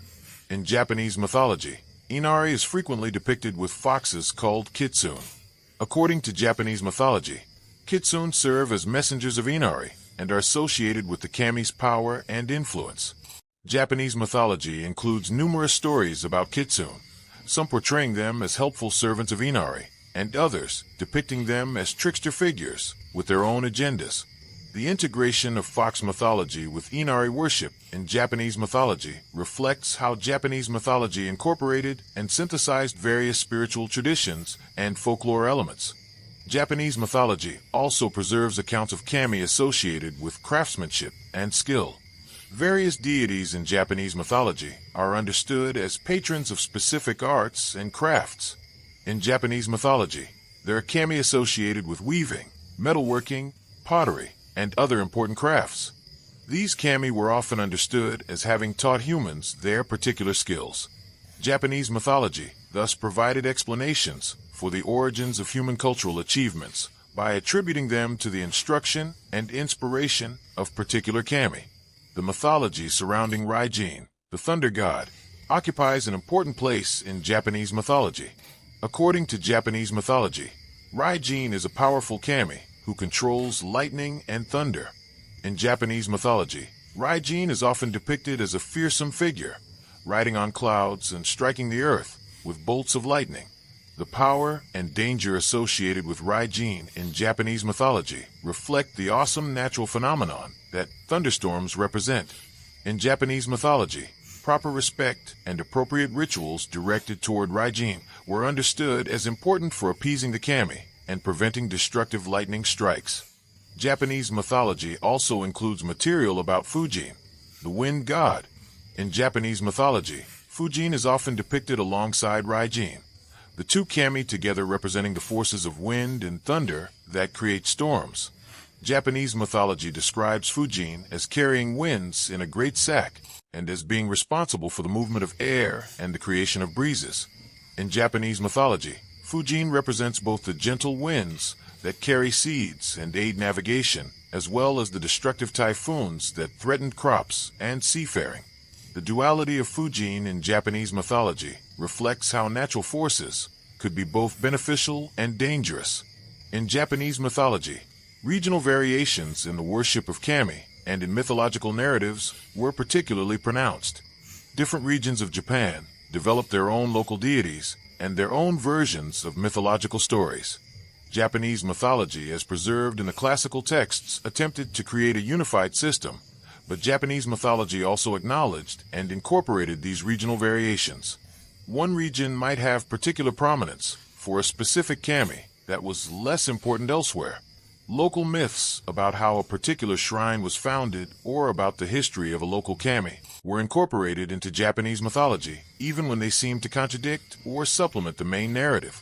Japanese mythology recognizes that sacred geography was distributed throughout the islands, with particular locations gaining prominence due to their association with important kami or important mythological events. Japanese mythology identifies Mount Takachiho in Kyushu as the location where Ninigi descended from heaven. Japanese mythology identifies other mountains, valleys, and coastal areas as sacred locations associated with specific kami or mythological events. The pilgrimage traditions that developed in Japan often centered on visiting these sacred locations, which were understood in Japanese mythology as places where the presence of kami was particularly strong and where communication with the divine realm was particularly possible. The interaction between local kami worship and the imperial religious system is an important theme in Japanese mythology. Japanese mythology suggests that as the imperial system expanded, it gradually incorporated local kami into a hierarchical structure. Local kami were not eliminated or displaced, but were instead integrated into the broader Shinto system under the ultimate authority of Amaterasu and the imperial line. This process of integration is reflected in Japanese mythology through accounts of how various local kami came to be recognized and incorporated into the official religious structure. Japanese mythology provided narratives that justified the relationship between local and imperial religious authority. Japanese mythology also preserves accounts of sacred priesthoods and religious specialists associated with different kami and different regions. Priestesses called Miko were particularly important in Japanese mythology. According to Japanese mythology, Miko served kami at shrines and temples throughout the land. In Japanese mythology, Miko were understood as having special spiritual sensitivity that allowed them to serve as intermediaries between the human and divine realms. The role of Miko in Japanese mythology reflects the actual historical importance of priestesses in Shinto practice and in the religious life of Japanese communities. One particularly important regional mythology within Japanese mythology is the mythology of the Kumano region. Japanese mythology describes Kumano as a sacred region in the mountains of what is now Wakayama Prefecture. According to Japanese mythology, the Kumano region was understood as a place of particularly powerful spiritual energy, where the boundary between the human and divine realms was especially thin. Japanese mythology preserves accounts of various kami and supernatural beings dwelling in the Kumano Mountains. The Kumano shrines, which became important centers of pilgrimage, were situated within this sacred geography described in Japanese mythology. Japanese mythology also includes material about regional variations in how major deities were understood and worshipped. While Amaterasu was universally recognized throughout Japan as the supreme kami, different regions developed their own relationships with other major deities. In regions where Susanoo had particular prominence, his mythology was elaborated and his shrines were prominently maintained.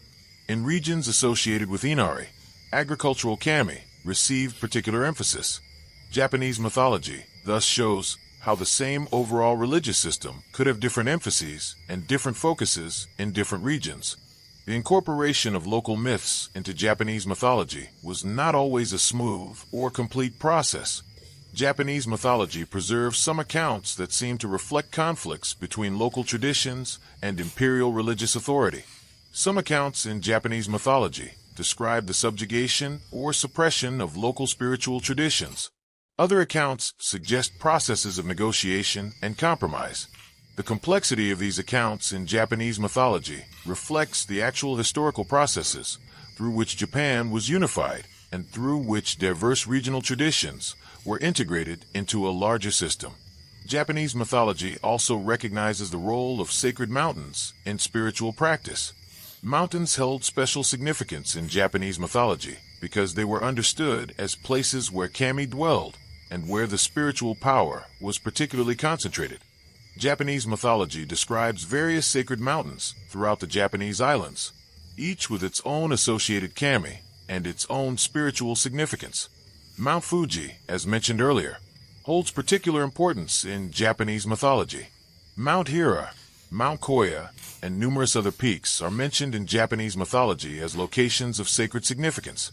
The mythology of sacred water sources is also important in Japanese mythology. Hot springs, waterfalls, and springs emerging from the earth were understood in Japanese mythology as locations where spiritual power manifested. Many important shrines in Japan were located at such sacred water sources, and the water itself was often understood as possessing purifying and healing properties. The integration of water sources into Japanese mythology reflects both the practical importance of water for survival and the spiritual understanding of water as an element of purification and renewal. Japanese mythology also preserves material about local heroes and legendary figures associated with specific regions.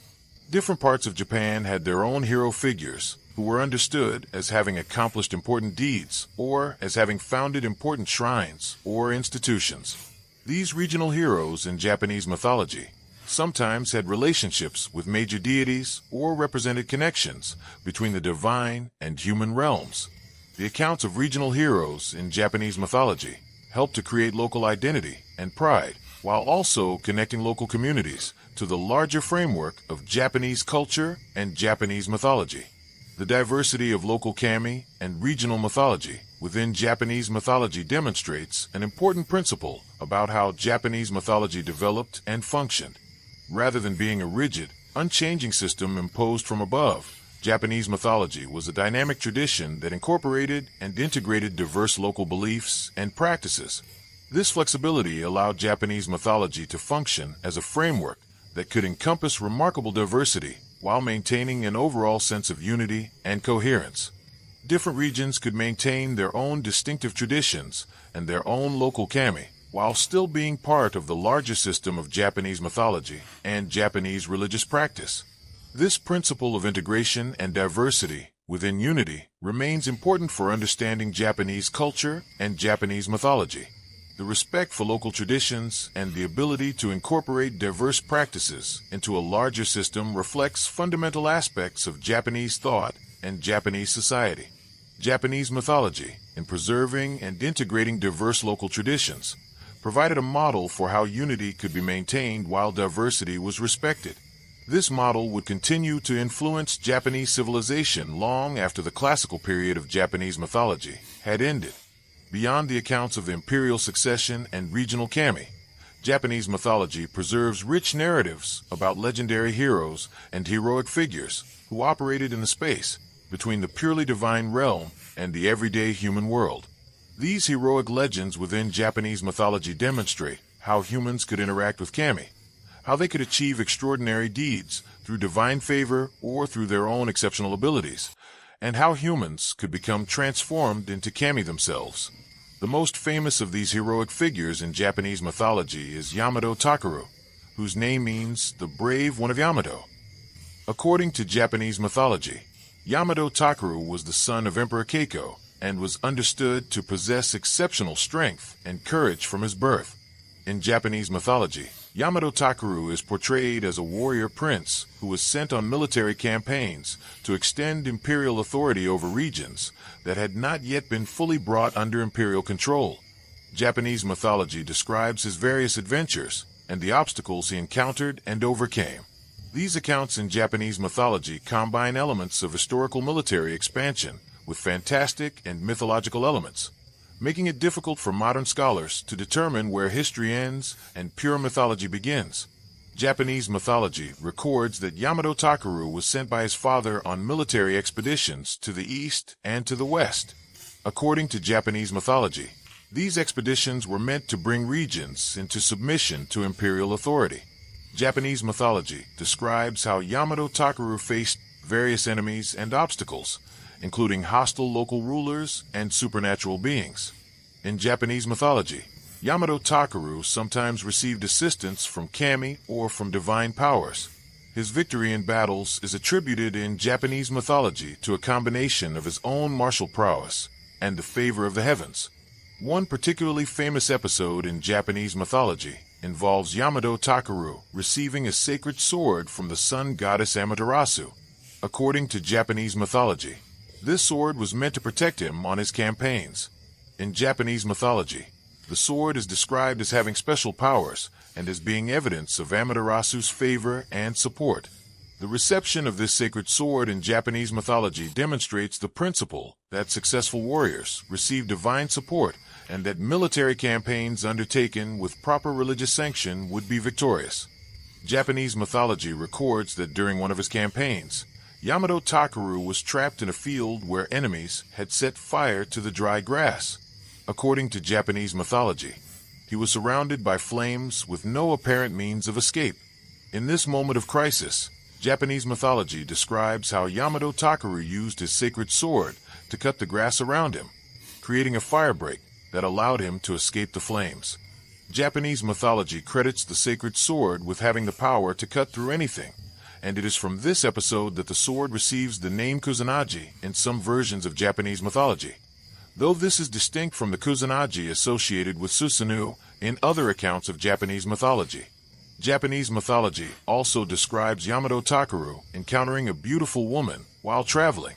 According to Japanese mythology, this woman was actually a supernatural being or kami in disguise. In Japanese mythology, such encounters represent dangerous moments where the boundary between the human and divine realms becomes permeable and where a human hero might encounter forces beyond their ordinary comprehension.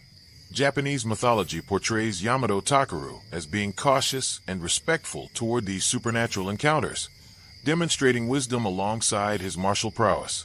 The death of Yamato-Takeru, as described in Japanese mythology, is particularly poignant. According to Japanese mythology, after years of campaigns and adventures, Yamato-Takeru eventually died. Japanese mythology describes his death as occurring after he had completed his great deeds and had established imperial authority over much of the Japanese islands. In Japanese mythology, Yamato-Takeru's death is not depicted as a failure or a tragedy, but rather as the inevitable conclusion of a heroic life. Japanese mythology suggests that upon his death, Yamato-Takeru was transformed into a white bird and descended toward heaven, indicating his transformation into a kami. The cult of Yamato-Takeru developed in Japanese mythology and in actual religious practice. According to Japanese mythology, shrines were established to venerate Yamato-Takeru as a kami after his death and transformation. Japanese mythology thus demonstrates the principle that exceptional humans could, through their deeds and after their deaths, be incorporated into the system of kami worship. Yamato-Takeru represents in Japanese mythology the ideal of the heroic warrior who serves the imperial line and accomplishes deeds that expand and strengthen imperial authority.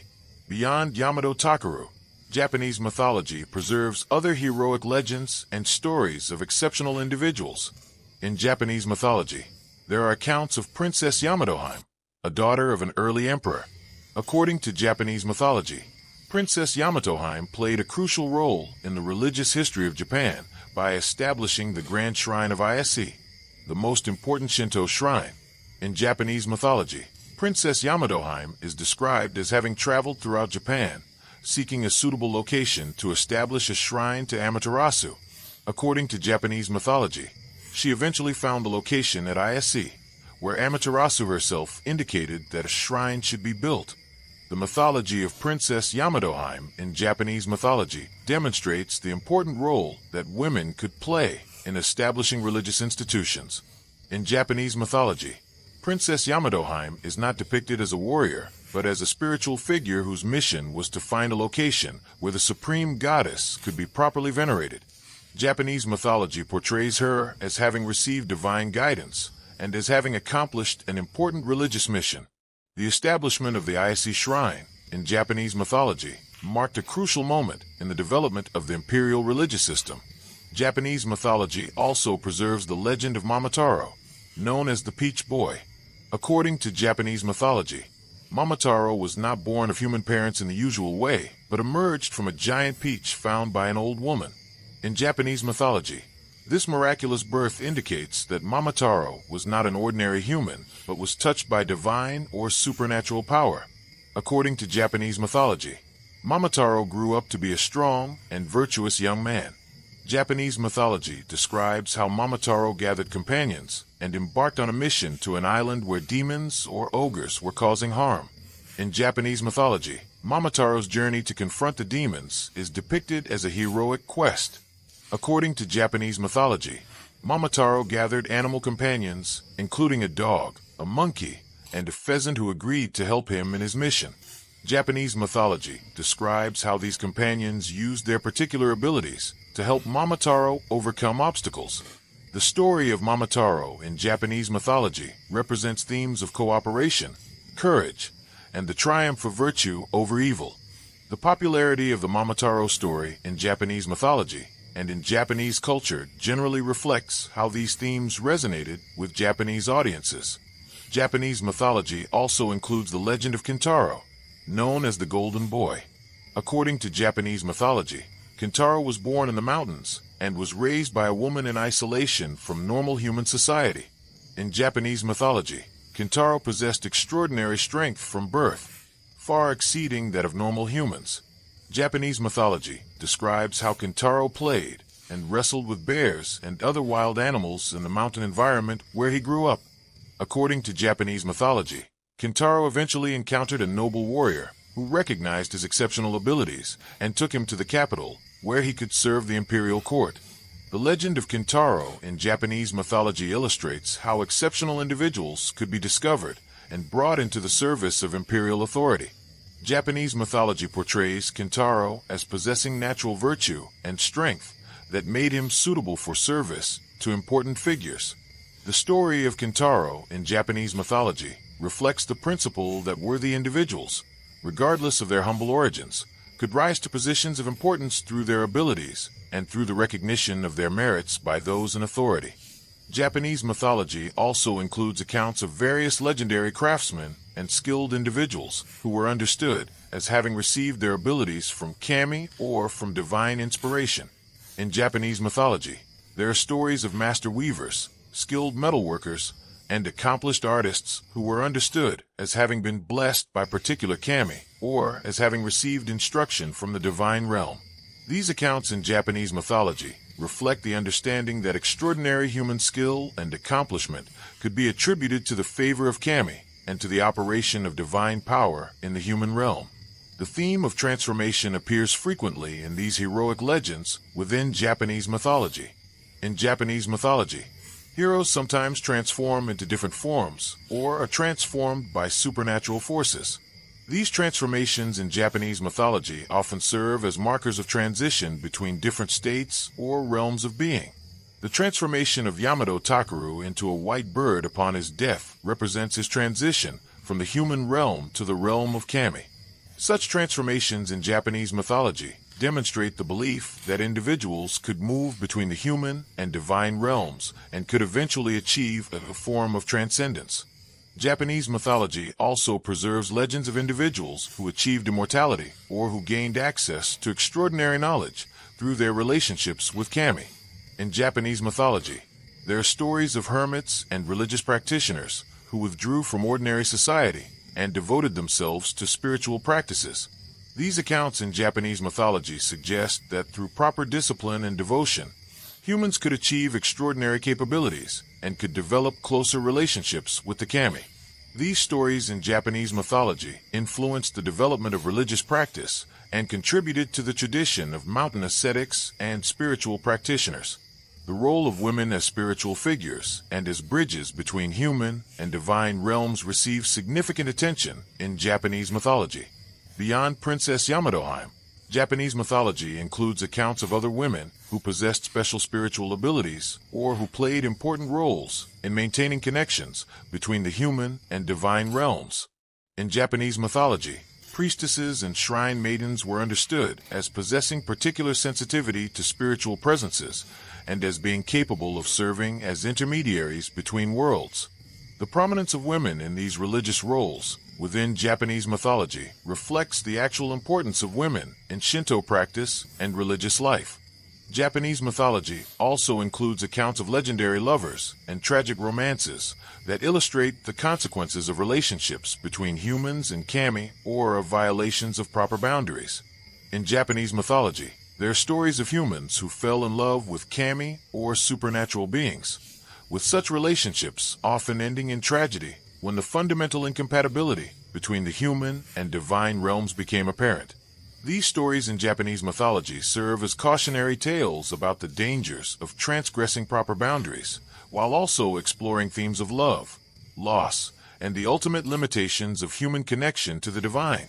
The heroic legends within Japanese mythology serve multiple functions. They entertain and inspire audiences with tales of exceptional individuals and their extraordinary deeds. They also reinforce important values and principles, demonstrating virtues such as courage, loyalty, wisdom, and respect for proper order. Japanese mythology uses these heroic narratives to establish models of behavior and to demonstrate the consequences of acting in accordance with or in violation of proper principles. The heroes of Japanese mythology become exemplars, figures that people can aspire to emulate in their own lives. The relationship between heroic individuals in Japanese mythology and the imperial line is particularly significant. Many of the great heroes of Japanese mythology are shown as serving the imperial authority or as contributing to the expansion and consolidation of imperial power. In Japanese mythology, this relationship demonstrates that the imperial line represented the legitimate center of authority and that great individuals served this center. Japanese mythology thus uses the heroic narratives to reinforce the legitimacy and centrality of the imperial institution. The transformation of human heroes into kami after their deaths represents, in Japanese mythology, an important principle about the relationship between human and divine realms. In Japanese mythology, individuals who achieved great deeds during their lifetimes could, after their deaths, be venerated as kami and incorporated into the religious system. This principle in Japanese mythology created a bridge between the purely divine kami of ancient times and the human community. It suggested that extraordinary humans could achieve a form of transcendence and could continue to exert influence after their deaths through the veneration offered to them. The legacy of these heroic legends from Japanese mythology continues to influence Japanese culture.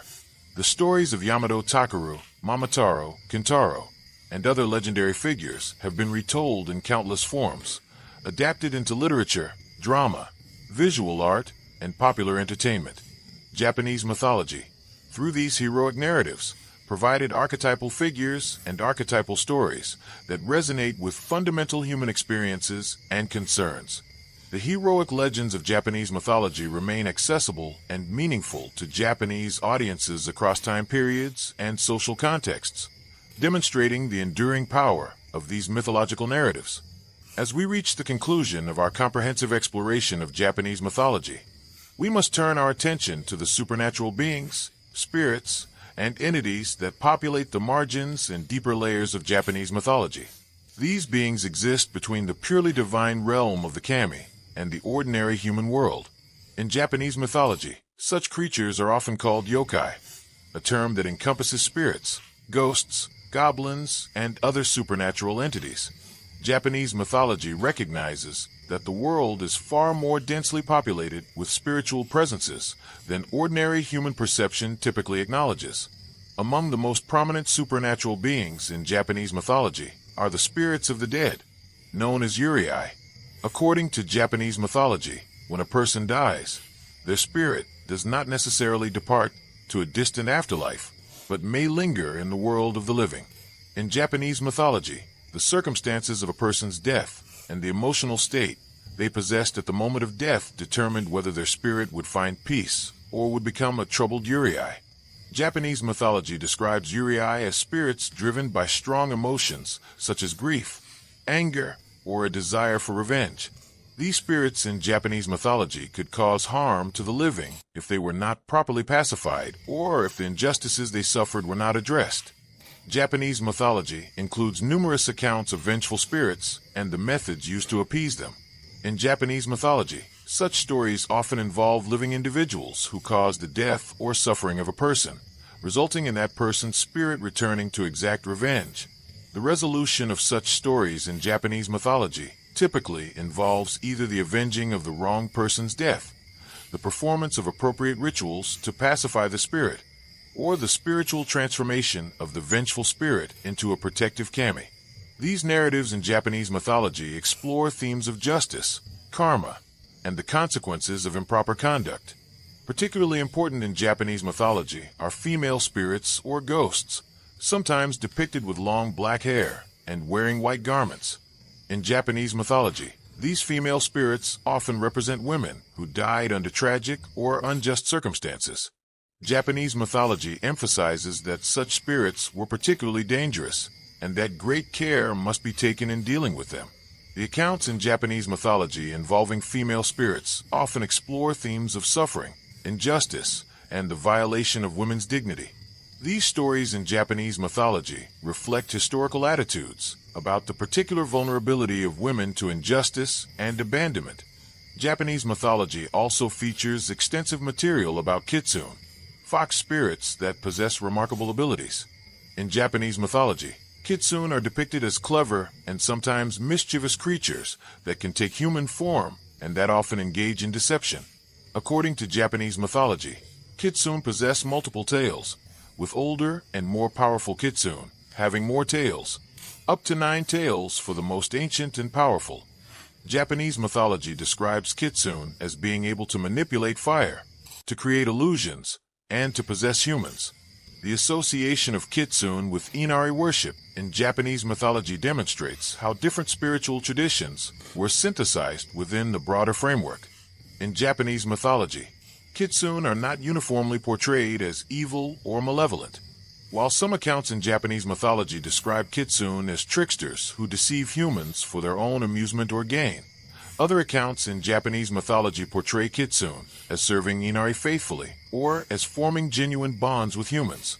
Japanese mythology thus presents a nuanced view of kitsune, recognizing both their dangerous and deceptive qualities and their potential for loyalty and affection. The complexity with which Japanese mythology treats kitsune reflects the belief that supernatural beings operated according to their own logic, and that relationships with them were possible but required care and respect.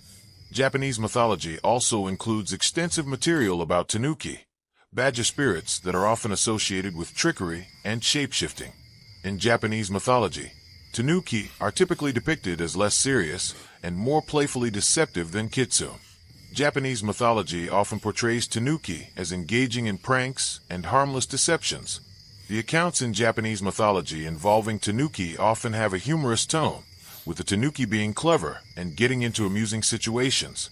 The popularity of tanuki in Japanese mythology and in Japanese folklore reflects the cultural appreciation for humor and for the cleverness of smaller creatures who must rely on their wits rather than on strength.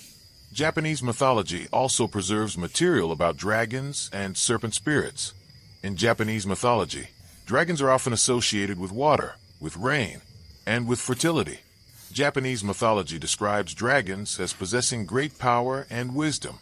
In Japanese mythology, dragons are generally depicted as more benevolent than in some other Asian mythological traditions, though they are still understood as powerful forces that deserve respect and proper treatment.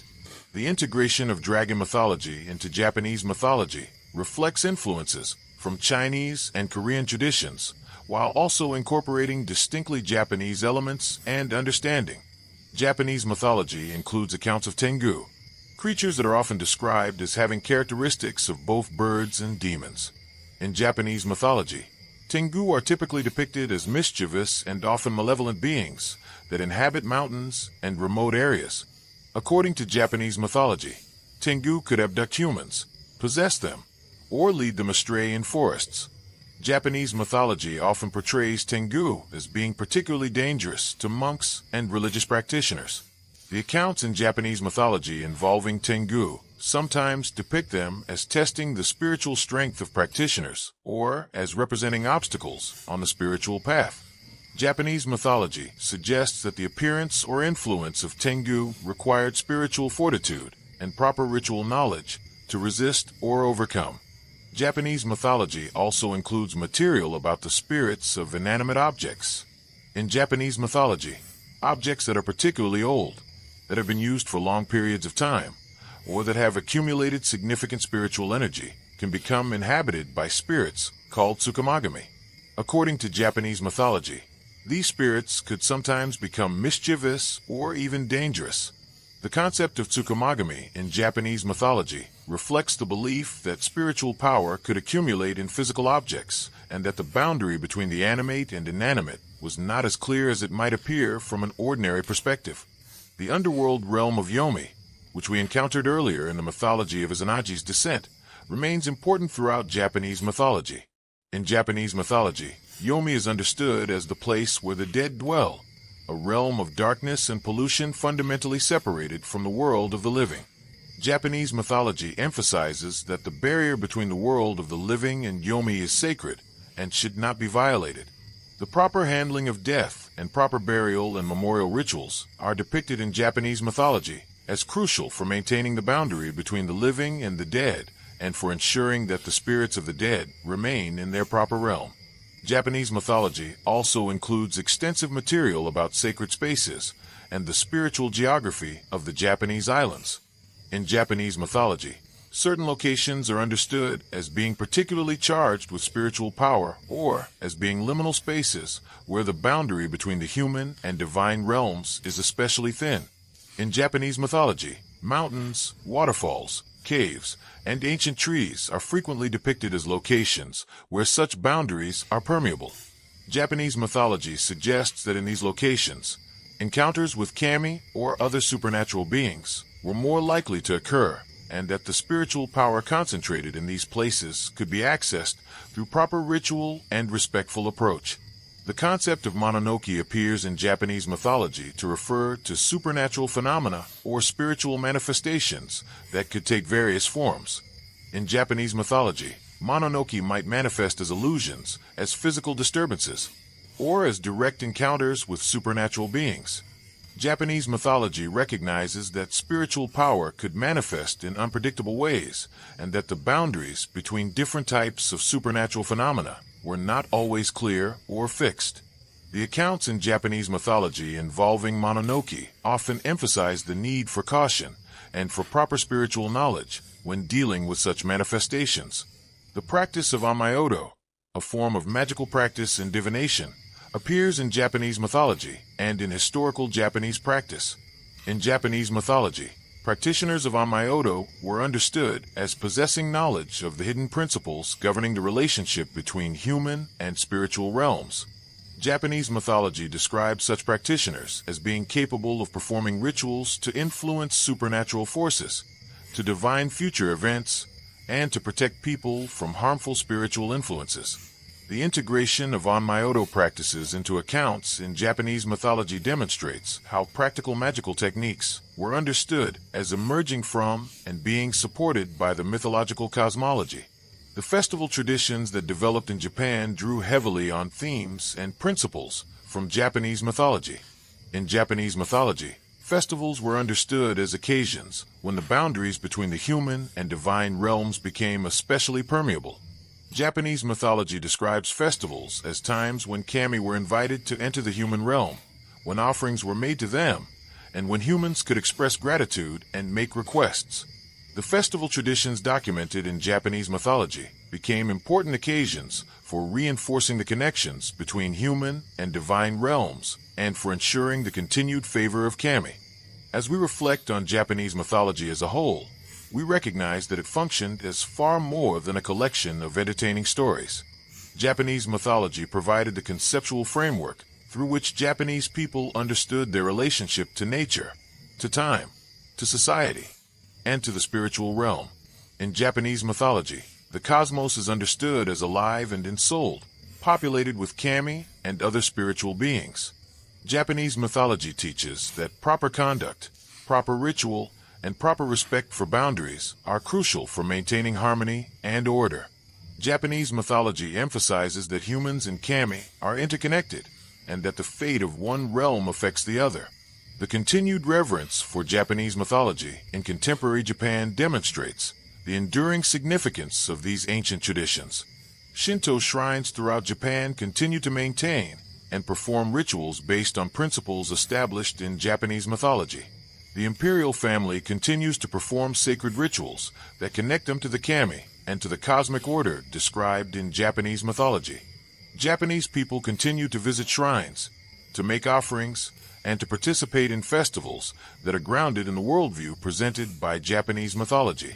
In these ways, Japanese mythology is not merely a historical artifact, but a living tradition that continues to shape Japanese spiritual and cultural life.